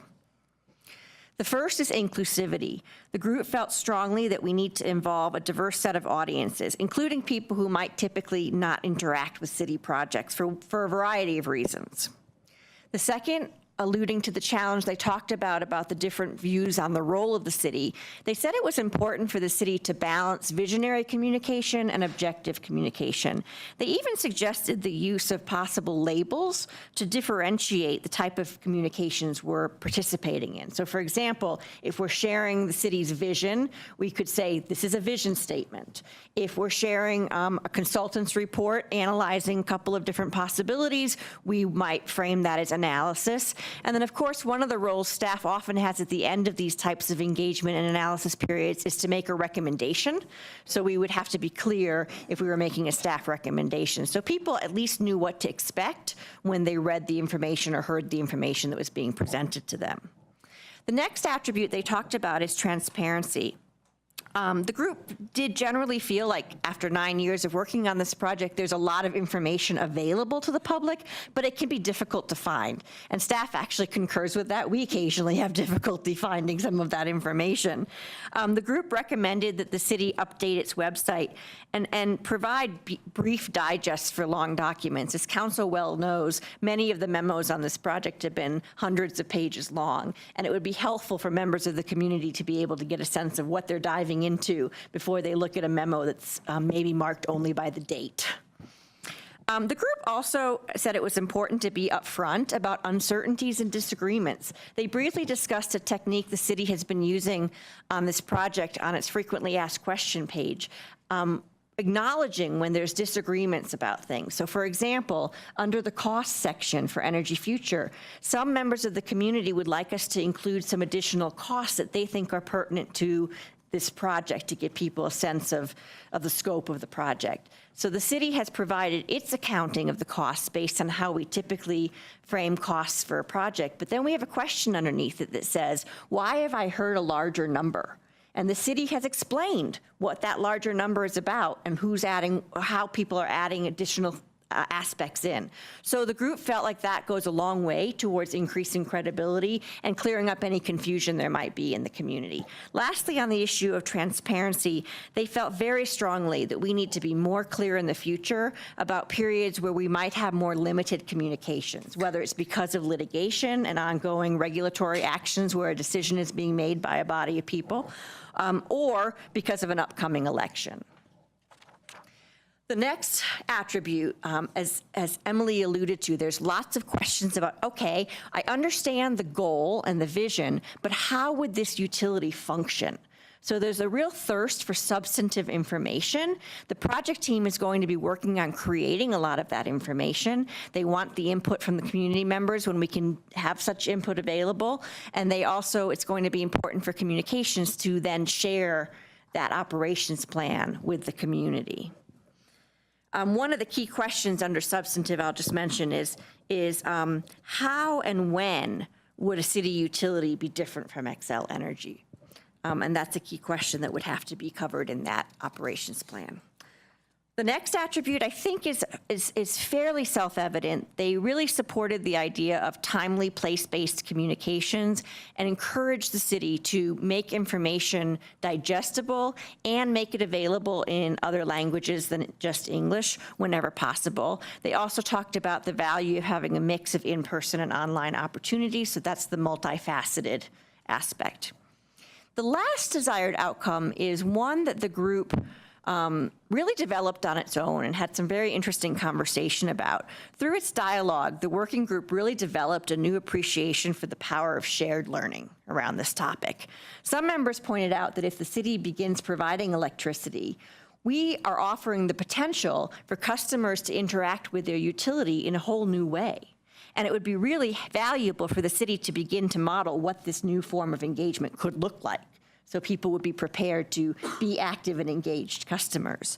They also said, even if we don't end up operating utility and the community votes against that in 2020, some of the capacity building that we can do during this process will help other difficult decisions in the future and help our community be more engaged and more able to participate in controversial and complex topics and discussions. So building off of those desired attributes of successful communications and engagement, the group also dove into creating a really robust list of possible techniques we could take on. In attachment A, you'll see it's almost 3 pages of possible techniques. Tonight, we've boiled it down to a few just to discuss with you tonight, some of which Sarah has already mentioned. I want to also mention that we have organized this slightly differently than the group has, stealing directly from Sarah's engagement framework.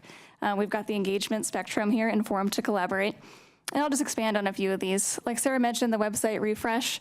The group totally appreciates this as our centerpiece for communications, but wants to remind us to optimize it for today's web user. So making content brief and visual and engaging and make sure that it's updated timely, and condensing that 9 years of information into something that is really usable for the web user. But you can still access seminal documents. Yes, Do exactly. both. That's the crazy, you still have to. That is the challenge. Yeah. So I want to jump to this idea of the election guide. It's something the Boulder Energy Future team has done in previous election years. We've pushed out information about what will be on the ballot and some of the key project milestones that we've achieved to date. The working group had this interesting idea to kind of figure out a way to make this a more engaging process. They asked questions like, would it be possible to make this, give a set of community members the ability to perhaps submit some content for that election guide, which is a new approach that we haven't taken on before. Like Sarah mentioned, they wanted to focus on both in-person and online engagement, and we're excited about the potential of our online platform, Be Heard Boulder. But again, appreciated in-person engagement as well, and those are represented in the last 3 bullets. Those represent an opportunity, according to the group, to both have the community begin to shape some of the utility, so thinking about policies and programs, what engagement can we do around that starting soon, as well as an opportunity to talk about other alternative strategies to reach our energy goals. How do we bring folks who have different perspectives into a collaborative community dialogue and potentially help heal some of the perceived community divide on this issue? And with that, Sarah's going to talk about how we use all this information. So as the working group comes to its end, we are definitely spending a lot of time analyzing their report. Staff intends to incorporate feedback we received this evening from council, and then we'll be working on a communications and engagement plan. As I mentioned, we are hopeful to have that plan out to the public and to council by the end of August, because we feel like we have a lot of work to do and we want to get started on implementing some of the suggestions. I would like to mention that staff really has attempted to make improvements to communications and engagement along the way as well. The frequent updates that Steve Katnack and Tom Carr have been providing have been very well received as an example of something that we're trying differently. So we didn't just simply sit back and wait for this group, but we wanted to initiate some change and then get the insights of our community members. And so as companions, those have worked really well for us. We hope to have the plan made available through an information packet, and again, we'd like to have that out by the end of August. We do think there will be certain areas from this report that will definitely make it into the final plan. As we said, we were very pleased with this process and with the outcome of the group. The information needs will likely frame our key communication goals. What information do we need to share? Our desired outcomes will probably become guiding principles, or what the values are that will guide our work as a city as we continue to communicate about this project. And lastly, the techniques will be evaluated by staff based on resources and other factors. The working group fully acknowledged that they came up with a lengthy list of ideas. Some of them are things we've been doing, but they had nuances or ideas on how to enhance that. Others are new approaches, and we have to balance that with staff resources, community's ability to participate and not get too fatigued, and all of that. So we'll be trying to look at that through a strategic lens. We'll then include all that information in the communications plan. So that was our presentation. We have 3 specific questions. We also, of course, want to open up the floor to any thoughts or feedback council has more generally on the process of the report. I thought maybe I'd just quickly say the 3 questions that we're really looking for feedback on, and then I'll hand it over to the mayor to decide how you best would like to have that conversation flow. So one of the questions is, does city council have items to add to the list of information needs? And because you might not remember from several slides ago, we put the existing list up on that slide for you to look at. The second question is, does council have feedback regarding how staff might address some of the challenges the working group identified? And again, we've put a little reminder there what those were. And lastly, does council have feedback about the working group's desired outcomes and potential techniques? So Mayor Jones, I don't know if you would prefer to just let people make comments thinking of these 3 questions, or if you'd like to go through them question by question, whatever's the preferences of council. I think question by question. I guess maybe can we pause and hear from our working group members briefly? Does that work? You guys want to come up and join us? Yeah, there's plenty of room. Just join the group. You don't have to displace. Squeeze it. I guess, do you have anything you'd like to add? So my name's Julie Zahniser, and I really enjoyed working on the group, particularly because I worked with people who have polar opposite views, and we found common ground. It was very interesting, really surprising, actually. So that would be the first thing. I would like to acknowledge, from my point of view, how much work staff did to kind of gel the information that the group generated and kind of keep us on track. That'd be the main thing I'd like to say. Can I ask you one question about what you thought was a secret sauce? Having participated in many groups with polar opposite, they don't always come together. I think, well, at the very beginning, there was a request for people to commit to working collaboratively. And it was pretty much, if you don't want to do that, don't be here. It was not like you can be here and be a grouch or not go along with the group. It felt like this is a primary agreement you're going to make. And I felt that people pretty much did. I think I'll add to that. I'm Carol Cowder. I loved being a part of this group. It was a really gratifying process, and it's great to see it all distilled down very nicely here. But it was, while we all disagreed on whether or not the city should move forward with its own municipality, we didn't actually, that wasn't on the table. Right. Like that wasn't, and we were constantly reminded, like, we're not talking about that. We're talking about how we communicate all these issues. So we had that common focus that sort of put aside our personal views because we had this common goal of, yeah, we all want communication to be better about these things in the future. So. Excellent. Well, thank you for doing that. I think actually modeling the kind of civil discourse we're trying to achieve is really important. So appreciate your time doing that. Do people have other questions? I don't have questions so much as comments. I would just like to say I thought the work was excellent. I mean, it was really wonderful to see how the group came together. And any contribution from me would be to be specific and transparent, which it seems that you are achieving in terms of doing that. And that the piece Sarah talked about, the group and concluded what successful communications and engagement contains, the being inclusive, transparent, substantive, accessible, and multifaceted. I mean, it seems that you really honed it down and got to it. And also, I specifically like this piece about sharing a credible set of facts that voters can consider prior to the elections, and that the group advocated that the part of this guide, pro and con statements, be developed by community members as opposed to the city. I think that's really important. So people know that. Just, it was in addition to the city, so it was a supplement.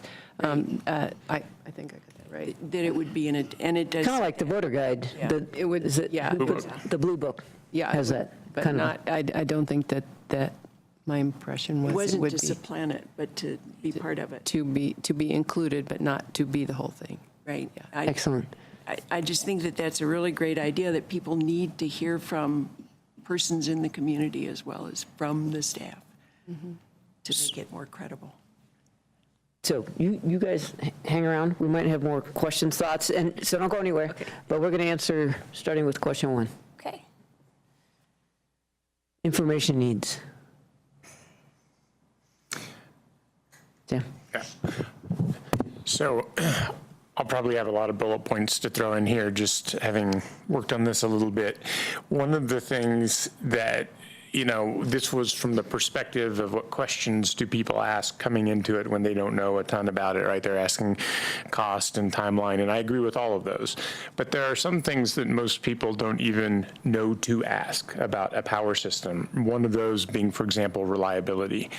And so I think when I look at information needs, I want to think about, okay, what are the common questions going to be? And then what are some of the uncommon pieces of information that could be given to people that might change their thinking one way or another.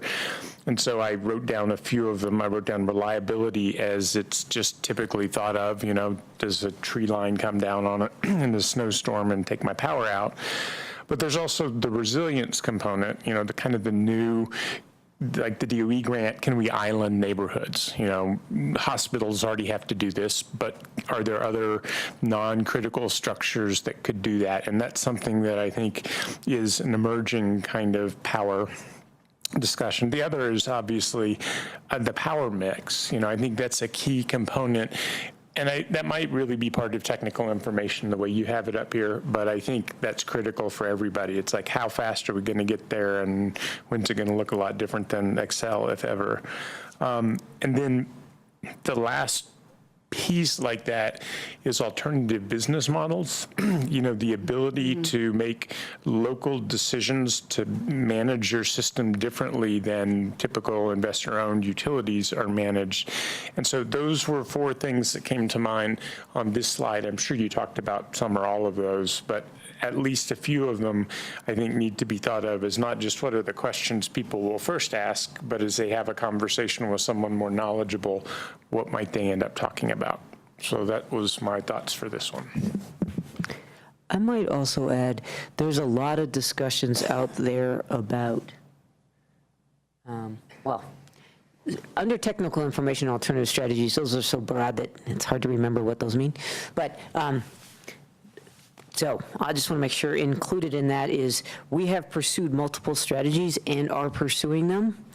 And so I think that's what's under alternative strategies. There's also separate, different, other cities are looking at different strategies too, including some with Excel. There's a lot of discussion about, like, what is Denver's plan and what kind of deal did they get from Excel, and is there teeth to that? And so I guess I would include that as well, but that's different, but one could consider that an alternative strategy. So anyhow, I just want to make sure those elements are captured. Because the other thing is just to put in is things are evolving, right? And so updating that with, we will have a new legislature and a new governor and presumably a new PUC. And anyhow, so keeping current with that, I think, will also help with credibility. Yeah. Yeah, I was just going to say, you could include Minneapolis as an example of brokering a deal with Excel and its outcome. And then the other thing, which I'm sure you've talked about, is the idea that there are certain strategies that would be great, but we can't do under the current system, current regulatory. I think keeping that on the table as part of the discussion is in the limitations and also the possibilities. And then finally, this notion, I think there's been put out there, this idea that somehow we've been standing still. And we have, I don't think we have, but anyhow, we've been doing a lot. And so I think talking about what has been accomplished to date on renewable energy, on energy efficiency, and that sort of stuff is also relevant and important. And I agree with that. I was going to say, I think some of those can be on the next slide as well, because if we look at the next slide, it's something about challenges, right? And it's so like, how's the conversation gone that's gotten us into a corner? And I think sometimes you break that deadlock by talking about what you can and can't do legally, right? So what is controlled at the state level and has been really hard to do, what the Public Utilities Commission, how it works. I don't think most people want to know that, but it is the kind of thing where if you can briefly say, these decisions are controlled at the state level in a broad sense and at the PUC in a narrow sense, and it doesn't allow the discussions to proceed in the same way they would in a municipal utility. Whether that's good or bad, you don't have to say, but it's a distinction that you can make. I think another challenge that I didn't see here, but I think we want to hit head on, is what has happened legally? Like legitimately, what has happened and what hasn't? We haven't won every fight, but we've won some really important outcomes that didn't get quite the headlines that the losses did, but it's still important, I believe, for us to say there's a PUC ruling, and the PUC ruling stipulates that these agreements will happen, and so that is a place we had never been before that happened. So I kind of feel like here, that legal component is really big, both where the decisions are made in the absence of having one, and then, you know, what's been our scorecard so far, you know, as far as wins and losses and why. Because we still have, you know, there's still an outstanding scorecard where we're being challenged for the formation of the utility. Well, if we lost that, it might not be the end of the world as far as making a utility. And so I think it helps people who want to follow the progress understand it better if there's some kind of interpretation. I don't know if that's the city's job to do. I mean, Tom will write us a memo and say, you know, here's the outcomes, and we just share that publicly. Could I just piggyback onto that? This is, and that's the transparency. And I'll give just as an example, it says, this is in the background here. It's talking about things being quiet or not much information coming forward. This feedback followed a period of less frequent communications and limited engagement about the project. And if it went on to say, because of ongoing legal issues between the city and, I think we need to be as transparent as possible in giving explanatory reasons for things rather than pulling back, keeping them short, specific.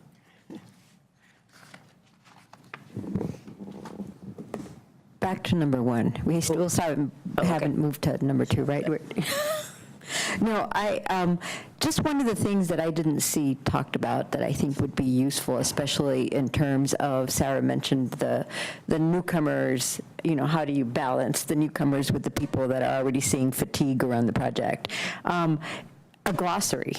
Just a simple glossary of terms somewhere in the website, somewhere, so that people can go, what is a PUC? What does it do? You know, so that kind of thing. And then, again, with respect to welcoming newcomers and reaching a diverse set of community members, is how does it affect you personally? I mean, we talk a lot about climate change and we talk about carbon emissions, but how is this going to affect you personally? So that's how people engage with something. So if we can distill it into something that's visceral, I think it will engage more people. I think that's a great comment, and I would also note this idea of short-term and long-term. This notion of how will this affect me and my race tomorrow? How is this going to affect the city over the next 50 years and my grandkids, who I hope can live here? You know, that these decisions have big ramifications, both in the near term and the long term. I think that was part of the reason for the thirst around some substantive information. People are looking for concrete, like, okay, well, what kind of cool programs could we participate in if we have this utility? You know, would I still be able to use the PV that I put on my roof? They want concrete information because it then becomes more real to people and easier for them to see how the impact would be for them and their families. Because I agree, that's a key motivation for engagement. Anything on this slide? Okay, if we go to 2, the one thing that I guess I wanted to piggyback on what Sam said is explaining the costs are impenetrable, especially when people are lobbing sort of snarky things back and forth about how they're totally wrong or this is totally wrong, and it's impossible for, I think, the person that doesn't know what's going on to access that. So I do think this notion of agreed upon facts about costs with and some people think this and some people think that about this set of, you know, I think that's helpful, and I also think sort of the legal flow chart. We filed this is what happened. Some people think this, some people think that. We did this, you know. I think there's some things that are agreed upon that are just facts, and we shouldn't shy away from stating the facts. There are some things that are open to interpretation, and I think we should be able to clearly discern the difference. And those are the ones where you do a pro and a con or whatever. You don't have to do that on everything. Some facts are not disputed, nor should they be. But I was just going to add on, I really like your idea about making the costs accessible, because $200 million doesn't, you got to have some context for that. And so what it would mean as far as an annual cost to, you know, an end user. So if separation costs and all-in startup costs are here, your bill would be this compared to what it is today. And if they were here where somebody else thinks they should be, that's what the outcome will be, then your bill will be here and compared to what it is now. And so that gives them a range that's in the, you know, $5 a month, so that they can think about that. Okay, is this the possible upside worth the $5 a month risk or whatever? So I think you hit the nail on the head, but it's some way to, same with Mary, you know, some way to bring it down to what will the impact be that I'm going to be taxed for.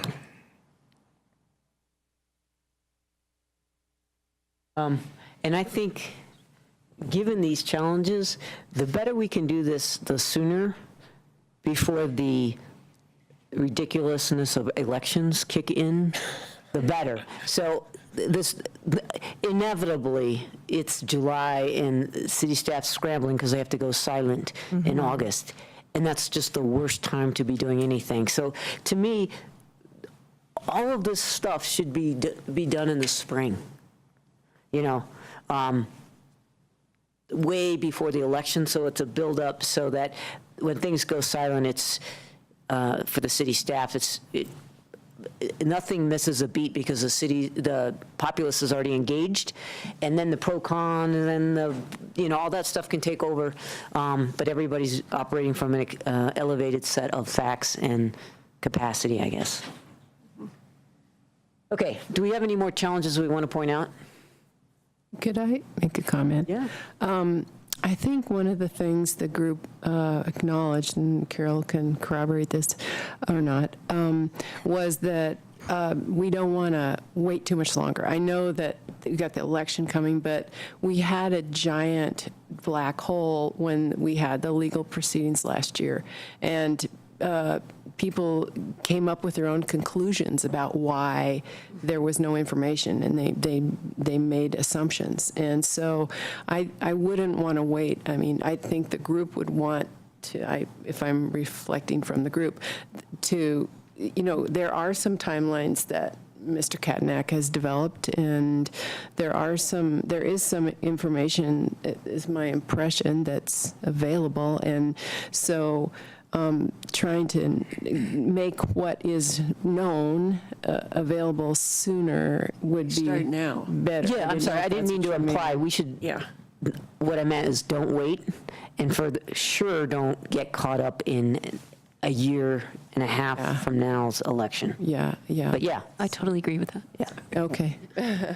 Okay, so everybody's like, tomorrow already. Yesterday, yeah, right. Okay. And if I may add to that, that's certainly our plan. There's information that we have, but also there's the activity that we're undertaking that it's important. It's important for people to know what we're doing today in order to inform them in 2020. Okay. Anything else on that? 3. Let's just talk desired outcomes first. You already spoke to what those seem right on the money. Are there any ones to add?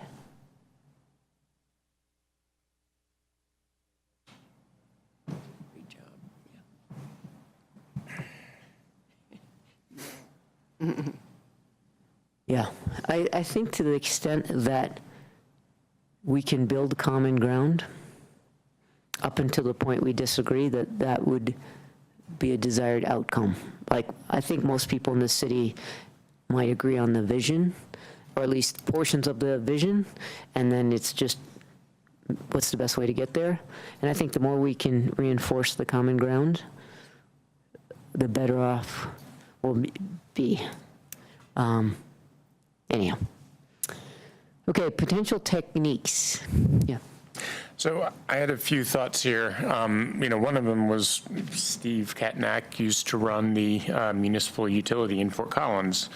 Wouldn't it be interesting to bring down the current head of the Fort Collins municipal utility and talk about how, I asked this question of some Fort Collins folks at National League of Cities, what role did having a electric utility play in your broadband or not, right? And just have them be a speaker series where they present 20 minutes on something, and then they answer questions from the audience. And you could have speakers from, I think, Longmont and Fort Collins, but you could have Excel send a speaker. And, it would just be a series of speakers, and you're giving people the opportunity to learn facts and ask questions of experts, people who have run these systems and seen the pros and the cons and can tell you what the con will be for 15 years. How hard was it for Longmont to break free from Excel in the 1920s?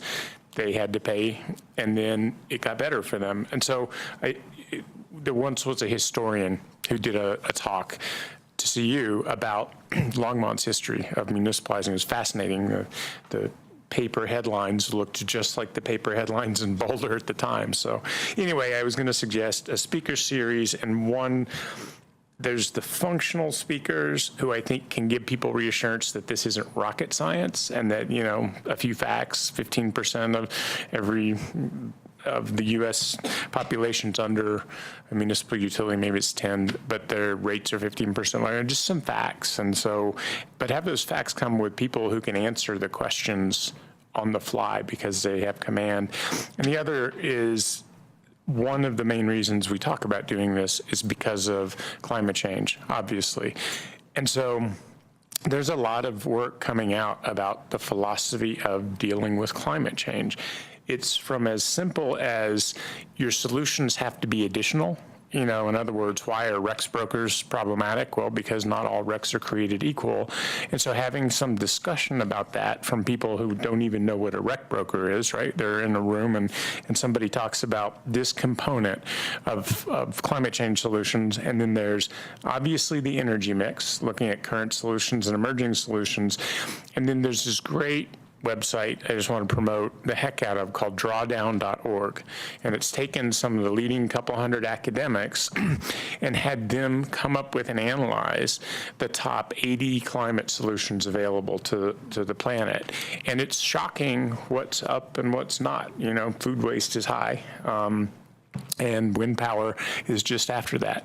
So, transition to a certain level. So I just think there's a whole bunch of, opportunity to engage the people who, both opponents and proponents and undecided. I think all of those folks would legitimately like to hear good information. Could I say something? Not about the content of what you said, but about the fact that it's just been so hard to get to more than a certain number of people or a certain group. And so that whenever speaker series are available or whatnot, they need to be videotaped. Yep. They need to be online. You need to be able to YouTube them. Anybody can go when they feel like in the middle of the night, middle of the morning. So that would have been what we're about getting it out there. Yeah. And so just wanted to throw that out. Yeah, chopping up a talk into 2-minute sections, yeah, that's exactly right. Yeah. Well, and I also think to challenge, we end up with the same 150 people going to all the things.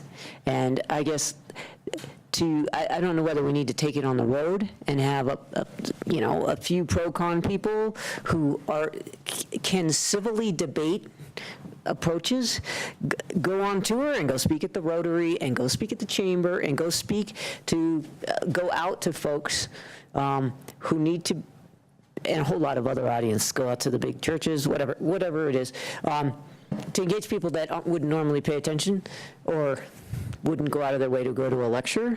I really think we need to do that, because what we want to do is penetrate beyond the people that are really engaged to the people that are interested but not engaged.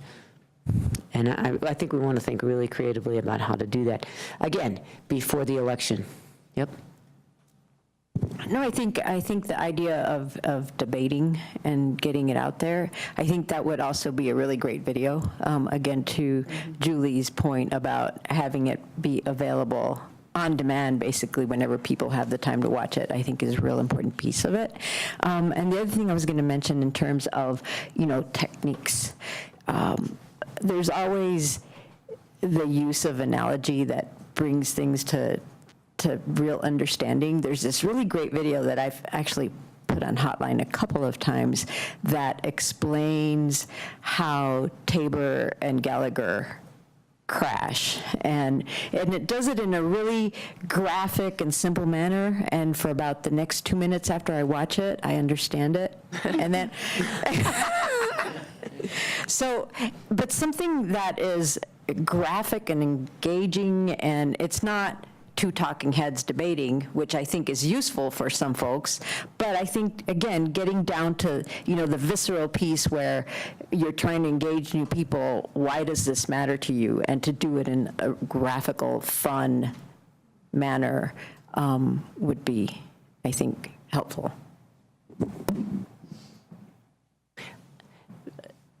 I guess we should not keep going on this too long, but the other way is, remember, to accomplish something like that is to also engage, like how we, on the civic area plan, we got the kids involved. We had CU Business School come down and they did a class project on different models for developing East Book, and we kind of really, we did the video flyover. We tried to access people in so many different ways and deliberately engage different audiences in actually presenting their ideas.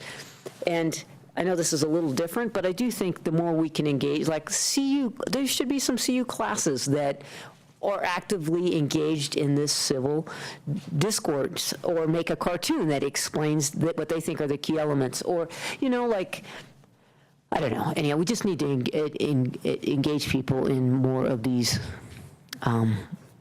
forums. And the creative part of that, the interesting part. I'll just add, in the interviews that we did, it seemed to be a common theme that people were kind of interested and felt like they should know more, and almost felt bad for not knowing more about the issue than they do, but then I'm not going to some meeting at 6 o'clock, I have kids, or, that kind of thing. So all of that just spoke to what we're talking about now about, and we didn't even come up with the idea of going to things like the Rotary clubs or churches, but somewhere that they will already be, like the farmer's market was one that we did come up with, but. Okay, well, the other part of this, I think, is that we don't have to, you're going to do this report in August, but it's not like, okay, we better have thought of every cool technique by then, right? Right. You know what they say about best laid plans. They have to be nimble and flexible. Okay. Any other thoughts, last comments? I'd just say, it's kind of, I know this working group has been working on this stuff since November, but I think it's important to get this issue back center stage into the community's dialogue. And it's kind of absent right now. And I know everybody's been busy, but it needs to be more in front of people, I think. I agree. The memo said something about remind people that something really important is happening. Mm-hmm. I think that's true. And it kind of leading up to our big decision in 2020, whatever that is. Right. I mean, for lack of, I don't know, just so that we have an endpoint at which people need to be prepared for. Right. Where they're going to be asked to make an important choice. Yeah, I think really framing it around that election, you asked about the secret sauce, and I definitely think that the feedback Julie gave about being very clear that this was going to be a collaborative process, and you're agreeing to that from the get-go. But the other thing that I think helped bring people with different viewpoints together is that there is going to be a community decision, and that everybody who has a viewpoint on this will be invited to participate in the voting booth process. And so I think even people who have been skeptical or opposed to this project feel as if this next 18 months will be very critical as well. So there was some common ground and appreciation around that. And I think that also sort of helped soothe any sort of adversarial nature because we're so far away from the election. I think as we move closer to the election, you're right, we'll get into some of that craziness, and we want to get far ahead of that if we can. I think, and it's good. I think if people remember, I don't know if it was 2011 or 2012, maybe it was 13. I'm trying to think when I went to Nice. But there was this really cool video that we had made, and it was this child in a star T-shirt with the cape on it. And when you watch that video, and I presented it when I went to Smart Cities in France, in Nice, people were really excited about it. There was just a certain rhythm in that video that was very exciting, and it just made you go, wow, we can really do this. And I know we were going to have a discussion and stuff, but I wouldn't lose the excitement of what we're trying to achieve and in our message. And so I think we could go a long way with starting off with some kind of a video that kind of explains things and gets people on board and excited. And I got to go find out more about that because I'm going to have to make a decision. But anyway, that was a really cool video, and that video's now 5 years old or so, right? So Show that kid. and the kid's all grown up and working in a coal mine. No. Let's hope not. I just want to make a meta comment here, not about the subject of the working group, but this working group seemed to work really well, and we're, trying to convene working groups regularly now, and we'll be having a discussion with another working group here in just a little bit. So I think one thing that would be good would be to debrief the lessons learned, like that agreement thing, because working groups generally have a few different perspectives on things, and so if we can kind of regularize that process, because we have this nice public process that we've put together, and now we've seen a few work since we've developed that kind of philosophy. So it sounds like you guys did great. Thank you. We did talk about doing that. Wouldn't that be interesting if on our website we had our different, here's how this one worked, here's how this one worked. But yeah, we did say we were going to try to do that. That's right. And are you, the working group is done? Is that the thinking? Okay. Is the working group not going to review the product that comes out at? We'll certainly share it with the working group so that they can see the results of their work in the final plan. We also have, developed really great relationships with many members of this group who have offered to be a sounding board to us as individuals when we need on both sides of the issue. And so we'll certainly be leveraging those valuable relationships. Great. One last thing I would just say is building off of what Lisa said about the kid in the cape.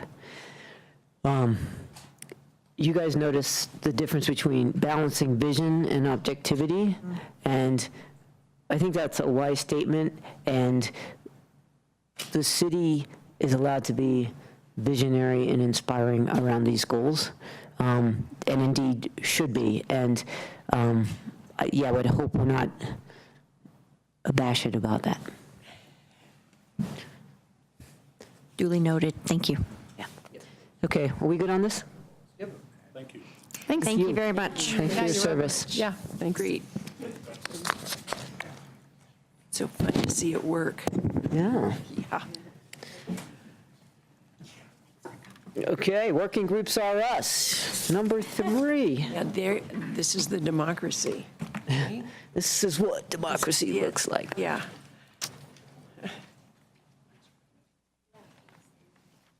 Okay, and our third topic and final topic for tonight is the marijuana working group.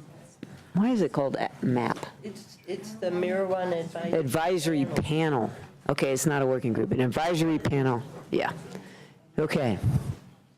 We like maps. Okay. We hand it over to you guys? Yes. Do you know where the presentation is? No, don't close that. Yeah, that's how we're warming up the room. She's not talking to you. I think we should offer an incentive prize for anybody who gets the HVAC to actually be comfortable in this building. How do we get it to project? Tom? It is at EcoCycle because it doesn't work too well. So it feels right. I'll go ahead and start talking. Oh, here we go. Thank you for having us here. I am Kathy Haddock in the city. You got to Attorney- grab the mic. I'm Kathy Haddock from the City Attorney's Office, and with me is Ms. Shawn Cook. I'll let her tell you her title. Shawn Cook, Licensing Manager with the Finance Department of the City of Boulder. Tonight we get to tell you about the MAP's fulfillment of the 2016 charter that you gave to them that was amended for 2017. And just to let you know, it's Sandra Yanis in our office that actually advised MAP. I advise on marijuana enforcement and all those types of issues, but she's on vacation, so I got the good straw, right? Thank you. The marijuana panel, here are their names, but first I have to thank them. They really did an incredible amount of work. It was an enormous effort, and it took a lot of time by all of these members and staff. The meetings that we had over the past year, which there were over 15 of them, were 3 to 4 hours long with lots of materials done between meetings by staff that the members had to review, and there were also several subcommittees that were formed. Also, a few people were invaluable, particularly Kate Thompson, in reading through the code changes to make sure that we have them all right. So I just have to give my real thanks to them. Council originally determined to regulate marijuana like alcohol, and prevent negative impact on other businesses and residents. At this stage, marijuana businesses in Boulder is a mature and successful industry, and the businesses are experienced and high quality, and I think we can say we're very proud of them. The charter originally was formed because marijuana businesses were coming directly to council requesting changes to city regulations, and council wanted a more input before things actually got to them. So the council and the city manager assembled a group of various interests to give community input and staff research into requested changes before they came to council. This is the direction that was in the original MAP charter. That at the time there were some perceptions that the differences between city and state law were a bad thing.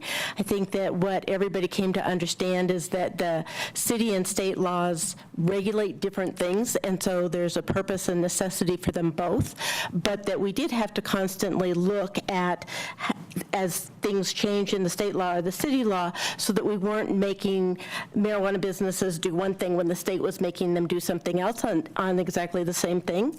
An example is labeling of marijuana products. The state didn't license or didn't give instructions for how to do labeling of marijuana products. I believe it was until 2016. So Boulder had it in its code until then, and when the state adopted labeling requirements, we just took it out of our code.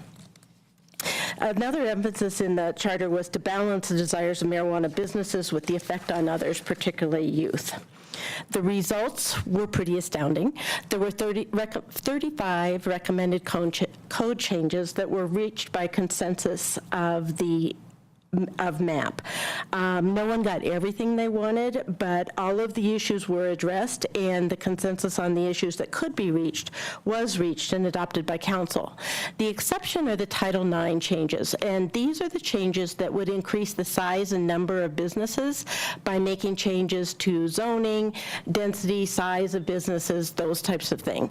The marijuana panel and chamber sent it to you again today, did a letter outlining the requests that they wanted for that. It's a pretty labor-intensive thing for the planning department. It's been on proposals to be on the work plan for planning in 2017, but in 2018, but council has not done that yet. Kathy, could you clarify, that letter came from everybody, was a consensus letter? The attachment to the chamber letter was. Right. But was I guess, was everybody saying, hey, council, you should do Title IX stuff? in that, so, They were asking for it to be looked at, yes. okay. And we did explain that planning has only 20% other than regular stuff, and that you guys have a few priorities for council. So and then in 2017, there was a city manager had us do 2 more meetings to, one, check to see if there were unintended consequences that came from the 2016 changes that we wanted to tweak, and 2, to see whether there were any changes at the state level that we wanted to address. We expected the state to deal with things like social clubs, and they were not able to come to an agreement. So we expected it to be a big legislative session, and it wasn't. But there were suggested changes by city staff and marijuana businesses that came into 20 consensus recommendations, and you have adopted those. MAP gave recommendations for future work in addition to the Title IX changes. One was social clubs, but the group decided we don't want to invent the wheel. We want the state to do it first, and then the city should look at it. And then public safety and community health is a big issue. Advertising and youth exposure is the area of greatest concern for representative schools and health. And a subcommittee made recommendations to amplify the state programs and deal with impaired driving. The staff there's several initiatives that came out of this from staff that we noticed that we needed to do more. The first is quarterly meetings with all the marijuana businesses. We had done this sporadically as there were code changes or something changed where we were getting a lot of the same questions. And I shouldn't say we, because Michonne organizes all this with other staff people, and I only come in infrequently. But now they have made them quarterly to make sure that there's an ongoing time for the businesses and the city staff to talk, because there's a lot of issues that have to do just with those 2 people. They're not things that have an effect on the community, but they have a big effect on the businesses or a big effect on the city's enforcement. So Kathy, can I just ask, so all of these businesses come together quarterly? They're all invited, for sure. We have a routing email blast group of about 150 email addresses, and all of them are informed of when the quarterly meeting will be, when it is, where it is. We usually hold them in chambers. And these are just the businesses? This doesn't include like BVSD or Boulder County Health or CU? Or we actually include anybody who's requested to have their email on the blast group. So it's primarily businesses and also the chamber. Okay. And how many people generally attend? It's full. I mean, last time there probably were maybe 55 people in attendance. Before the one immediately before, probably the first quarter of this year, we probably had 90, 95 people come. So it's pretty well attended. So. The other thing that we did is adopt a form for people to suggest code changes. It asks for, the effect on the public, the effect on other people, and we adapted this from a form the state uses for people to make recommended changes to the liquor laws. The other thing we did is that I think most of you know that the biggest complaint we get about marijuana is the odor complaints that come from marijuana businesses, particularly grows. They were being reported through the police department, through the building department, through licensing. So created a centralized place for odor complaints to be made, and then the marijuana enforcement team reviews those to see who should respond. But it also allows us to keep track of those complaints better. And also, I have to mention that John Berglund, Code Enforcement Manager, and Rebecca Bostrak of the Police Department have done a lot of research for best practices to control marijuana odor, because it's a problem all over the place. And they're working with businesses as renewals come up to help them with doing the right filters, and that they maintain them properly. Some of them need to be shaken every week or something like that. I mean, it's complicated, but the odor can be controlled. And then the last one is what we've done since 2009, is to follow the legislature and their changes that they may make in rules or legislation to see if there's changes that we need to make at our, with the local code. And those are also brought up during the quarterly meetings in case the businesses have anything to raise for changes. wanted to understand something that was in the memo. You were mentioning the odor and trying to do the enforcement on that. And there was in the table that had all of the Title IX changes, specifically relating to density, it was stated that increasing the density would make it more difficult to pinpoint the sources of the odors.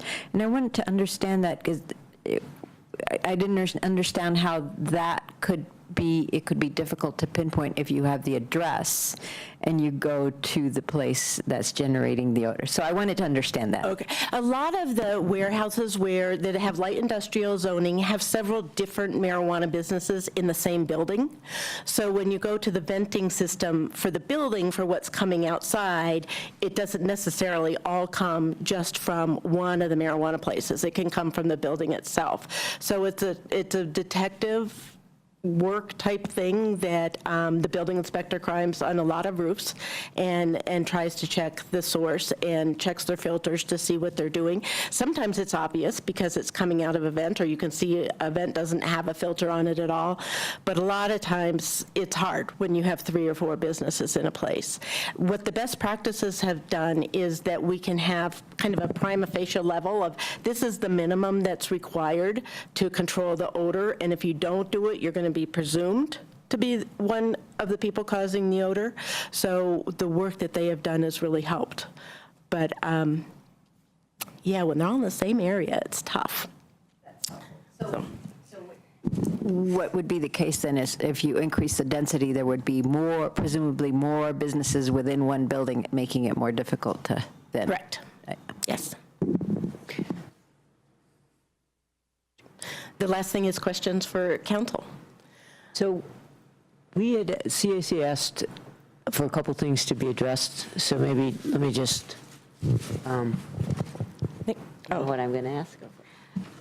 So among the things that you wanted to talk about were the $250,000 that we put aside every year for education. Well, yeah, the idea being that, okay, well, let me just help frame this. We have, we need to give input on, there's some outstanding issues. And do we want to address them, or do we want to have somebody address them? And then a mechanism, do we want an ongoing way to do that? One of the issues that was raised was the recommendations, outstanding recommendations a couple slides ago, was about public education. And so CAC was like, well, we pay money for a public education campaign. What is the status of that? So I have received a report that Matt Sundin, who's in the audience from Human Services, put together, and I'm going to go through this. And if you have more questions, I'm going to make Matt come up here and answer them. So we appropriate $250,000 annually from the recreational marijuana revenues. And in 2016, the city executed a 5-year contract with Boulder County Community Services to implement a substance education and awareness program. We are focusing on 4 basic goals through there, which is the following. 1, widespread community distribution and awareness of information and programs that are being developed. 2, shifting community perceptions of risk associated with substance abuse. 3, prevent and reduce youth abuse of alcohol and recreational drugs, including marijuana. And 4, reduce accidental ingestion of marijuana and other drugs. Since 2016, the Boulder County Community Services Group have engaged in numerous activities to disseminate information about substance abuse, educate youth and adult influencers, and provide opportunities for target populations to participate in alternative activities. To date, these funded programs have directly reached 2,100 Boulder youth, and media campaigns have made an estimated 6 million impressions in the Boulder market. We currently are in discussions with community stakeholders to leverage other unspent recreational marijuana revenue that was collected from 2014 to 2016 to further this program goals, and we're developing a specific proposal. that the one-time funds be used to strengthen substance abuse prevention activities, enhance community capacity for substance abuse intervention, and outpatient treatment services, such as emerging issues like opioid addiction. So we have, I think, spent the dollars wisely and made a lot of impressions in the community, but if you want more direct information, Matt is here to answer that. So I have a question, and that is there baseline data? So do we have something from where we're starting in 2014 or 2016? You want to come up and answer this question? And with this, all of the, I mean, that's a lot of money to be going into these programs. I guess instead of, and I know you were just reading, it's okay, but it would be really much stronger if we could see if there is some progress being made in terms of youth delaying when they first have a drink or smoke pot, or not doing it at all, or choosing. I mean, what kind of metrics do we have? Thanks. So council members, I'm Matt Sundin, the Community Programs Manager with Human Services. And we actually do have an evaluation attached to the program with Boulder County Community Services. So we're working with an independent evaluator who's looking at some of the short-term, medium-term, and long-term outcomes of the program. And so they are able to not only look at the specific work that the grantee and the subcontractors are doing, but will then in the long term attach those to existing data sets that are out there. So there are things like the Healthy Kids Colorado survey where you can go and look at the long term of how things are transpiring in our schools and how kids are being affected by substance use, and then try to make some of the links between the work that we're doing with this project and the outcomes in those surveys. Some of that is a little challenging given the amount that's being invested, the number of kids, trying to make that specific connection between one activity and outcomes for kids who are being affected by a lot of different issues in their lives. But we do have an evaluation underway, and we'll be reporting results out from that. No, that's good. Well, I would just say, I presume that they produce an annual report. So the deal is we can't see this. We don't see this. And I would think, I have youth in my life, that I would interact in some way with this. And so anyhow, a report that shows, yeah, we did, here's what we did, here's the ads we ran, or here's what we're doing would be useful. Maybe because we don't hang out on the right. It's a significant amount of money that's going into this. And I guess it would be nice to see some kind of a report instead of just hearing about it, and really see some metrics. And the sooner that could happen. Well, and presumably they do that every year or something, right? For the money, part of the contract? Right. I don't know specifically what the contract does, but they should be doing it. And what I'm asking Matt to do, and I know you'll do this, is go back, find out their latest report. We can provide that with council, and then make sure that they're going to be giving us annual reports on it. We actually do have annual reports written into their contract. In the first year of the project was a lot of sort of process establishing with the subcontractors. But now we're getting more real-time information about what's going on with the subcontracts. And so we'll be able to report that out pretty quickly. And then they have also set up a data dashboard that we'll be putting on our website. And we're just working to make sure that's up to date with information, but I think that'll be going up fairly soon. And will that be Boulder City specific, Boulder County specific? It's Boulder City specific, although the activities that the main contractor and the subcontractor, the main contractor is the county, so they obviously work countywide, and the subcontractors include BVSD, YMCA, and Boulder County Public Health. So they all work countywide, but the work that they're doing with our funding is city specific. Great. So it's outreach that's specific to Boulder City kids, and then the report that you think you'll be able to generate annually will be about what Lisa's asked about for Boulder City youth? It'll be for the project, that's correct. Okay, great. Okay, so I just wanted to, that was one of the recommendations, is that this group need to look at that, and I just, if that's happening, that's helpful to know. Okay, so there's another issue out there, which is the Energy Offset Impact Fund. Right. And I guess just to start off, do we agree the MAP has completed its work as stated? Maybe, but I would like to continue this group. I'd like to continue it working. After reading the letter that we got from the chamber today, and they have a whole bunch of issues which I think need to be addressed and need to continue. We've had a lot of success with these working groups, and the thing that I was a little nervous about, but I was very happy to support it back in 2016, was could all these people, the various positions of people, could they really come to consensus and come work on something and give us good recommendations? And now this working group has gelled, it seems to me, and has worked very successfully.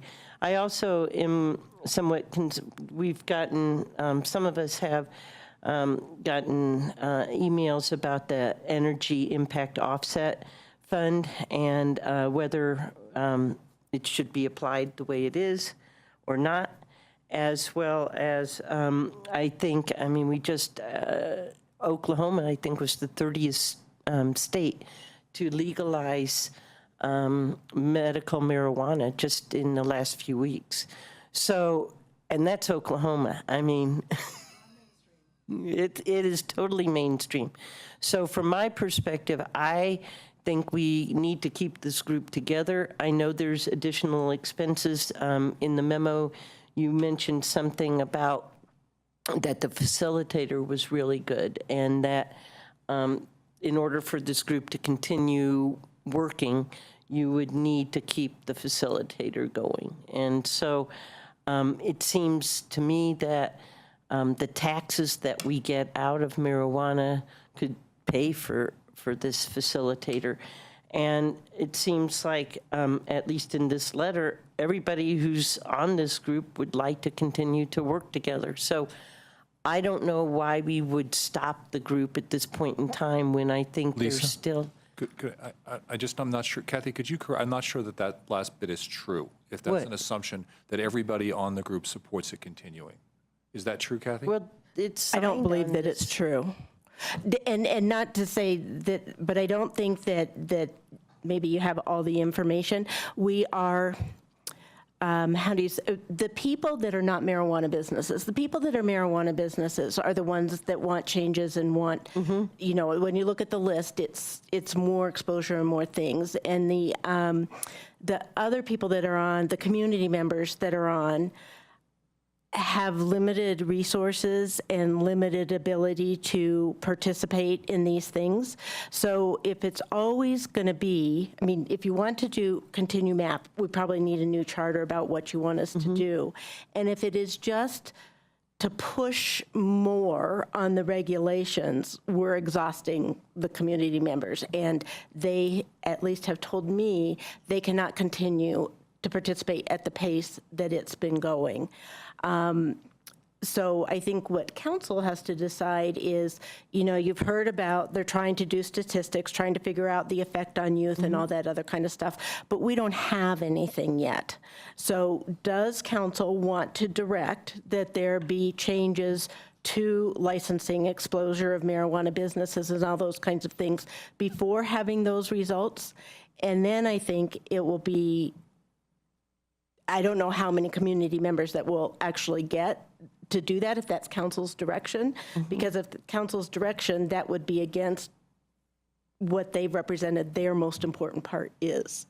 So, so we've got a natural tension between the people that are trying to protect youth and protect health and everything and want these statistics that have been talked about, and the businesses that do want to advertise more and do want it out there more. So how we deal with that tension and what you require as a council to justify making changes or not, I think is the issue.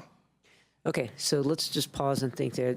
Again, it's useful to think about there's sort of issues that are out there that we may or may want to prioritize or not. And so far, I think it has to do with the youth impacts, but we just talked a little bit about that. This new energy impact offset fund stuff we just heard about. There's Title IX stuff. And then, I don't know, there's some other issues, but those are the three biggies. So we should think about that. We did not prioritize Title IX stuff. And I guess one question is, are we still, has anybody's mind changed on that? No, I think land use issues, I mean, what we're trying to get done in this council, the things we've committed to, use table review, site plan review, changes and parking standards, those are going to eat up the rest of the council term. If we try and throw in marijuana changes to Title IX, I just don't think it's appropriate. I also am not sure that we have the information yet to do that. Does anybody I'm kind of inclined on, at least of the three, that one to me is not a top priority. Yep. I had a question about the Title IX recommendations, which was, I remember when the 35, the set of 35 recommendations came from MAP, and we separated out the Title IX, but there hasn't been any analysis and council conversation specifically about the Title IX. I don't remember having that. Have we had that? You guys are teaching me how to use the microphone rather than try to reach it. Well, the only analysis, if you wanted to put it that way, was we did charts in the last several packets that have been in, and we can send it to you again if you'd like, that describes the change that was desired, like removing the density restrictions. Right now, you can't have more than 3 marijuana businesses within 500 feet. And so it talked about the effect. Right. Yeah, there was one that was just for the Title IX changes. Okay, so I just wanted to be clear on that, and I agree with Sam. There's just a lot already on the table having to do with Title IX, and the analysis hasn't been done. So perhaps the next council could talk about that, because we're not going to have a retreat, right? Well, but so anyway, even if we did, we aren't inclined, it sounds like. So anyway, so the Title IX, I to the list that you mentioned, Suzanne, I think the social clubs was part of it. And that's not ripe yet. No, but it seems to me that the map could be kept together on kind of an ad hoc, in an ad hoc way. Is there any reason that we couldn't do it that way? Can I ask a question? It's related to that, so it's kind of a colloquy. It seemed to me that what staff was trying to do was have a pathway for code changes to come forward. And if that's going to be meaningful, that could be an alternative to MAP, because we would get calls from the industry folks, and there would be this code change they'd be submitting to staff. How does it go beyond that? So what has staff, do these go into the round file and never get looked at, or do they get reviewed? I mean, do they, if this was alcohol, I'd ask about the BLA. Do they go to the BLA before we would see them? So how would these forms, which may be a pathway for the industry to get the energy issue in front of us, for example, how would they be used, and how would they get to us to make the code changes? The way that we have been doing it is that they come through staff, because they come through city email. So the staff presents it at the quarterly meetings with whatever staff input that there may be. If it's an issue that's going to affect the police department, then they include their part. And it's talked about at that meeting, is that a fair way to say it, for the input of the businesses. Related to the interaction with MAP, I mean, we're primarily using the quarterly meetings to solicit the suggestion forms, and so we have a specific form that people need to fill out as far as, what code would change, what would be the benefit to industry, to community members, to, so that they sort of do more of their own analysis, what the benefit to these different constituencies are. originally the way that MAP was sort of doing their work is they would wait until the state legislature and rulemaking was sort of out of session to figure out what was coming forward from a state perspective, and then we would go to council. Are people filling out forms? Is there a stack somewhere? Or is it just been a few? And then what do you do with them? There really have just been a few. The ones that are in your staff packet from Jeff Gard's Gard Law Firm, those were submitted after the MAP had already sort of concluded their work and packaged their work to go to City Council. Okay, but if we get rid of MAP, what will happen to the forms? Then they go to these quarterly meetings for input from staff and input from the businesses.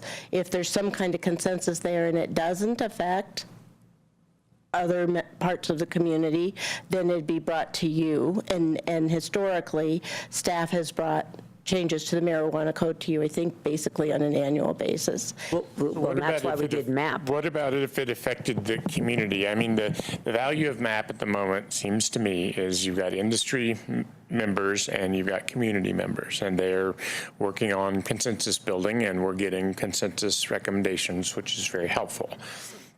If we dissolve the MAP, we will no longer get consensus recommendations, but one of the ideas being tossed around here is that the community members won't be participating in the MAP anymore. And I think at least a couple of those are professional health people, right? And I can't imagine that they would actually drop off. And so, I mean, I guess I just want this function to remain a little longer. It's really calmed things down. When I first got on council, there was lots and lots of squawking, and it wasn't very well managed, and it was piecemeal. And now it's become regularized and, you know, a process that we go through like once a year after the legislative session is over. So, I mean, I'm kind of ambivalent, to be honest with you, but I want the function to be there where if these are getting submitted, pieces of paper, I want some community feedback on them. And if there's some consensus, I'd like to see them come forward. And if the MAP is the only easy way to do that, then let's keep the MAP around. Well, and that, you know, so we go back to the question I was asking, is there any reason why we couldn't keep the MAP together, kind of in the same way as we appoint the Urban Renewal Authority, and usually they have nothing to do, and then sometimes something comes up and then they convene. So if we kept it together from that standpoint and created a charter that covered things in a general sense that said, shall convene if and only after the state legislature creates something that affects, or there are enough suggested code changes that need to be reviewed, something like that. I thought you was looking for an answer. Go ahead. No, go ahead. And I was just going to add, this youth report, or this Boulder County Social Services, or whatever that group is called, I would hope we're not waiting for long before we see something. And so I think it would be a report from how this money has been spent and successes metrics with this program. And I would want to take that report back to the MAP group and have them talk about, okay, what are you going to do about this? We don't know what those results are. And so this group has been working together for 2 years or a year and a half, something like that. And so I'm hoping that this report comes back and that they have a crack at it and ability to look at it and make some recommendations or changes, you know, in how they're operating or whatever. But I see it as a very good thing. And as Sam said, you know, yeah, it was pretty chaotic, and we were spending a lot of time, you know, every few months coming up with something new. I think the whole social clubs thing, they were very clear. They want to wait till the state does something. So it sounds like we all want some kind of mechanism rather than stuff dribbling up at us. And then there is the the issue of this report and and making sure we're monitoring the youth piece of it.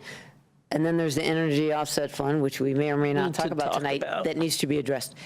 So maybe, did you want us, I know that I get the sense that you'd like us to say, yeah, this map is done, and if we're going to do something else to re-up it or come up with another mechanism, we need some kind of mechanism. That's what I'm thinking I'm hearing. Some kind of mechanism is unclear to me, because what's gone on with this map is they've done amazing work, but people essentially that are on the marijuana advisory panel right now have permanent positions.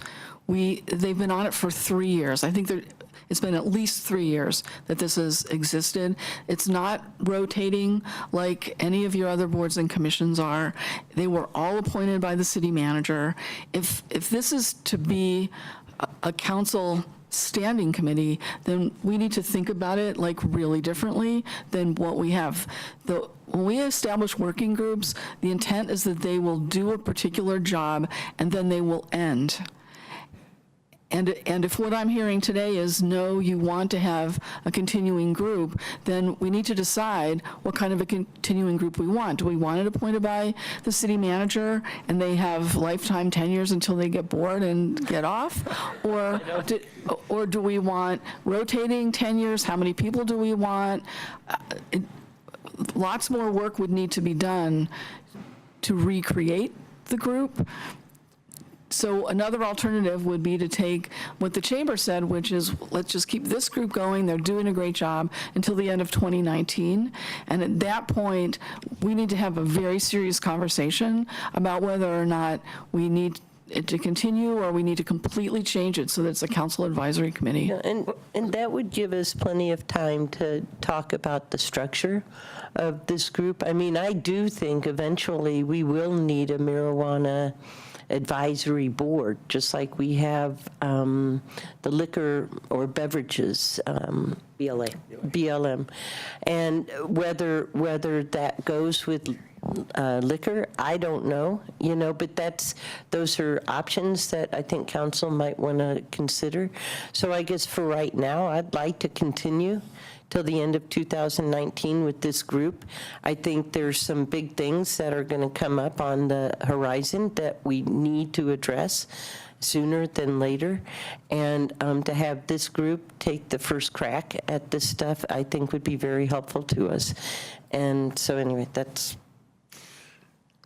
I'm comfortable keeping it going just like that. I mean, so it'll be ad hoc through 19. We'll get the few items that we still have maybe dealt with, right, which would be shops, social clubs, and the energy thing. I mean, to me, I think we could almost deal with the energy thing sooner because it doesn't seem like such a big deal to.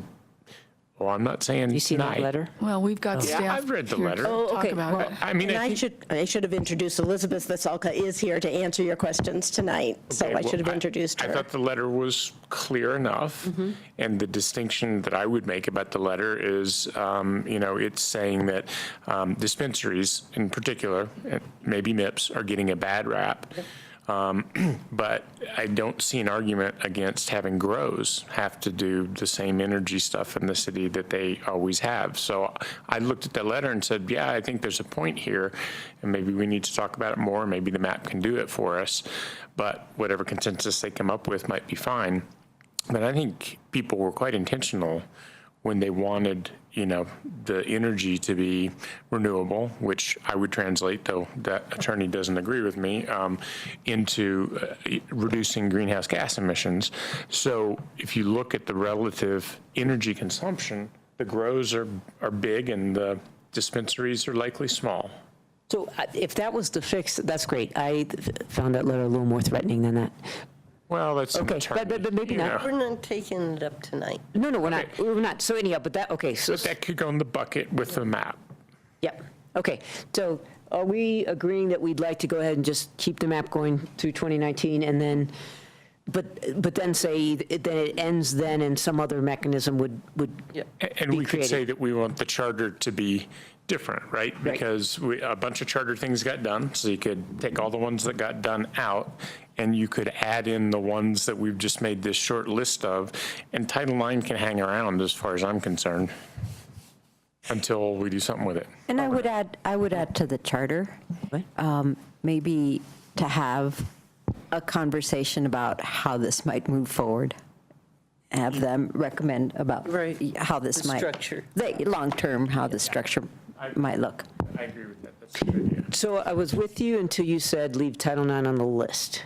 We've made it clear that we don't, it's not our priority, so. When I say leave it on the list, I feel like we're putting a list of potential items forward, right, to the map. And we don't have to accept everything that they say. We just say, because maybe the next council would take it up. And that would be, if we want them going through 2019, they could make an election issue.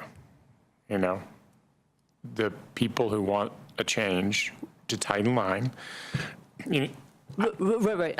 The only reason I'm quibbling is simply that we're asking staff to staff them, right? And so I think some clarity around Title IX would be helpful, just so that they don't end up spending a lot of time on something we have no, at least right now, we don't think we're going to take up, at least until 2020. The next council can figure that out. So anyhow, some clarity around that, just so we don't waste their time. with that. Well, could I just make a suggestion about the Title IX? I think maybe what Sam meant is that, so we've got the Title IX recommendations from the map. Those are done. Those we'll consider at some point when it gets on the work plan. So that's off the list. But that's not to say that there won't be any more Title IX issues that come up. So I think that's what you meant. That was part of it. And so I think you've said it right, Mary and Lisa, that we will end up continuing the map for a little bit and then figuring out some charter change that's going to codify the map. And at that point, they can kind of take up anything they want. And so I'm not so plussed about what's on the list right now. But yeah, I don't want to take up Title IX. I think I've been clear. It would get in our way.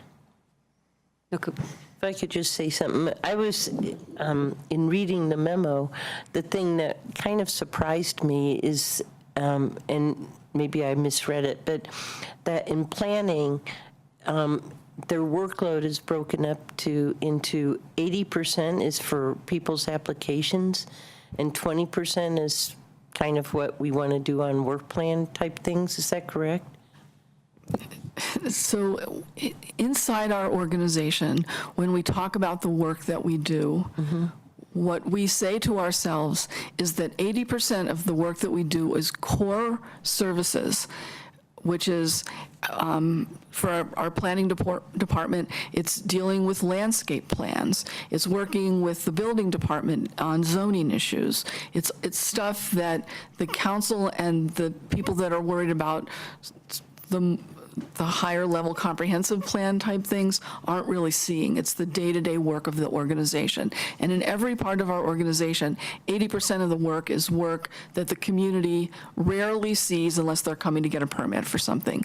The 20% that is very visible, the top of the iceberg, if you will, is the work that we've been given by City Council. And so we are fully booked in the planning department on that 20%. And maybe for planning, it's 40%. But the metaphor is that we do a lot of work you don't see. The work that we do see is fully booked, and we can't add anything. No, that's helpful. Yes. Just. Okay, yeah? I was just going to suggest, if I can, for saying and following up on Tom's comment and the understanding of what people do, one of the things that people have talked to me about is before I agree to re-up, I want to know what I'm re-upping for.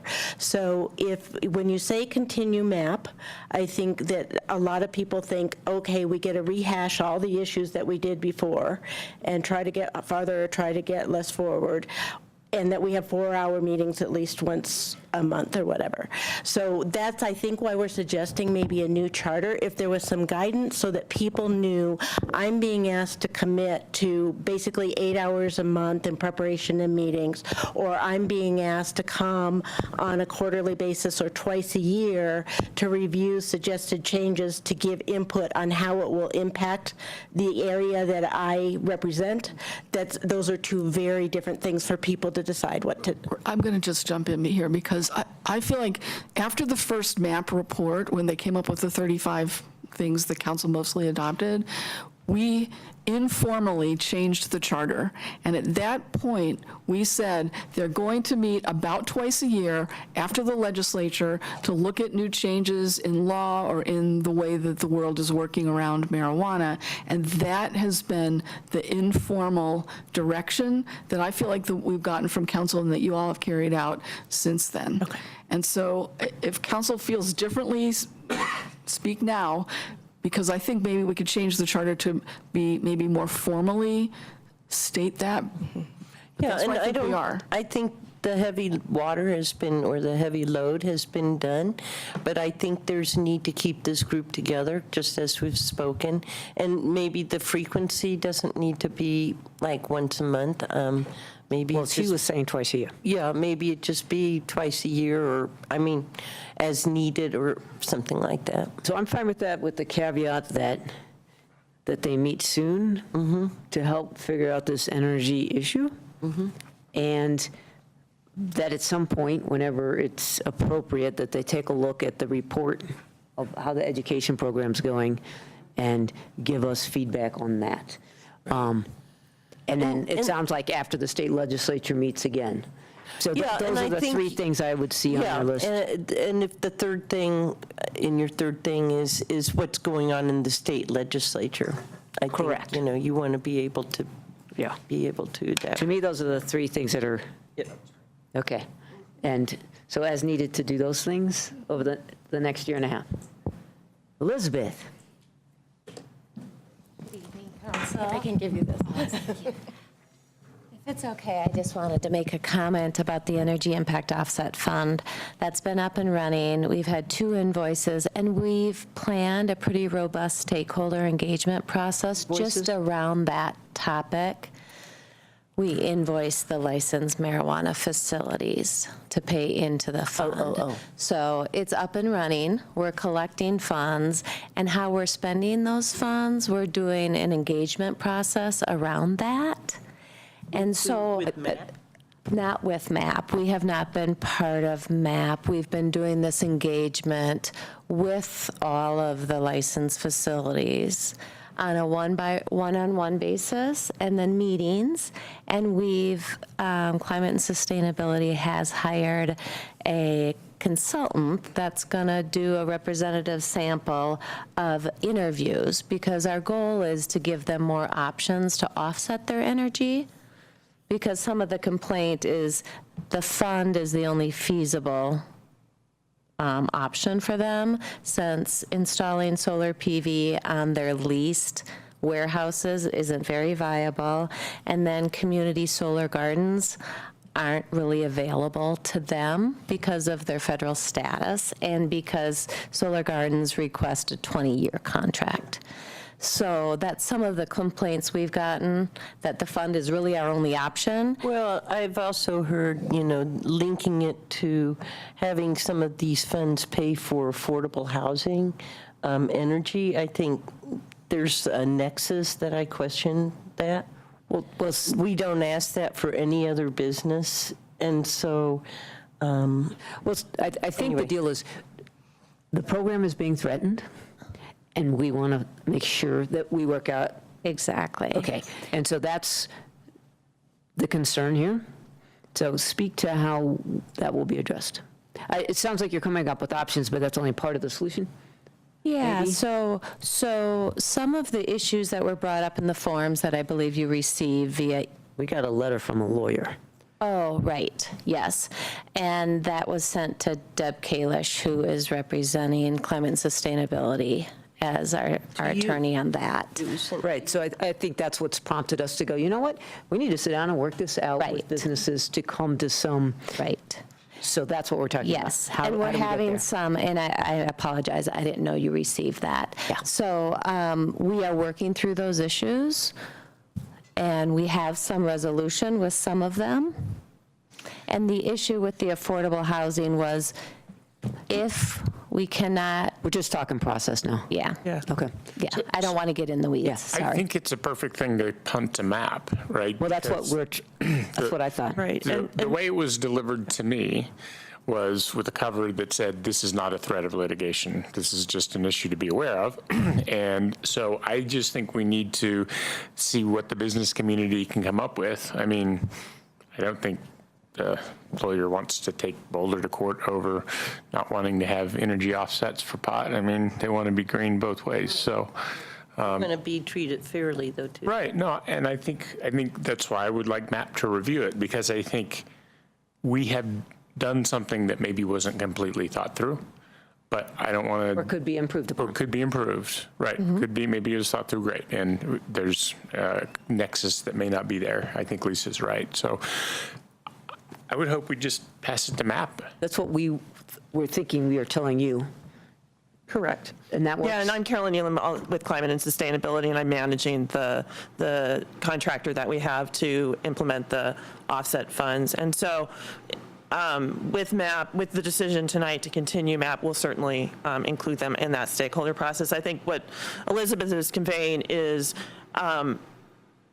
we don't believe that the membership here is totally sufficient of what we need to do from a stakeholder engagement to make sure that anything we come up with is applicable across the community. I think those are why we're having some of the one-on-one conversations, because we have some who own their facilities, some who don't, and maybe not in a group conversation of what would they sign up to from a contract. So that's all we were meaning. I think as long as the MAP is continuing their vital role in how we both address how we will use the fund, as well as some of these issues that have come up around, given the small usage from our retailers and standalone MIPS, do we want to continue to charge them this offset fund? I think part of that is if we can benefit them and help them be greener in a cost parity way, maybe we don't exclude them. And so I think that's where we really want to engage the MAP in. If they can benefit, do we want to exclude them now? Do we want to wait? And I really look to this group as giving us a little bit of feedback on that as well. Sounds good. Okay. Are we good on this? Yep. Have we answered your questions? We think we have. Okay. Oh, I'm sorry, yes. All right. Okay. Then I think we're going to adjourn unless anybody has anything else. Awesome. Great. Thank you. We're adjourned. Suzanne.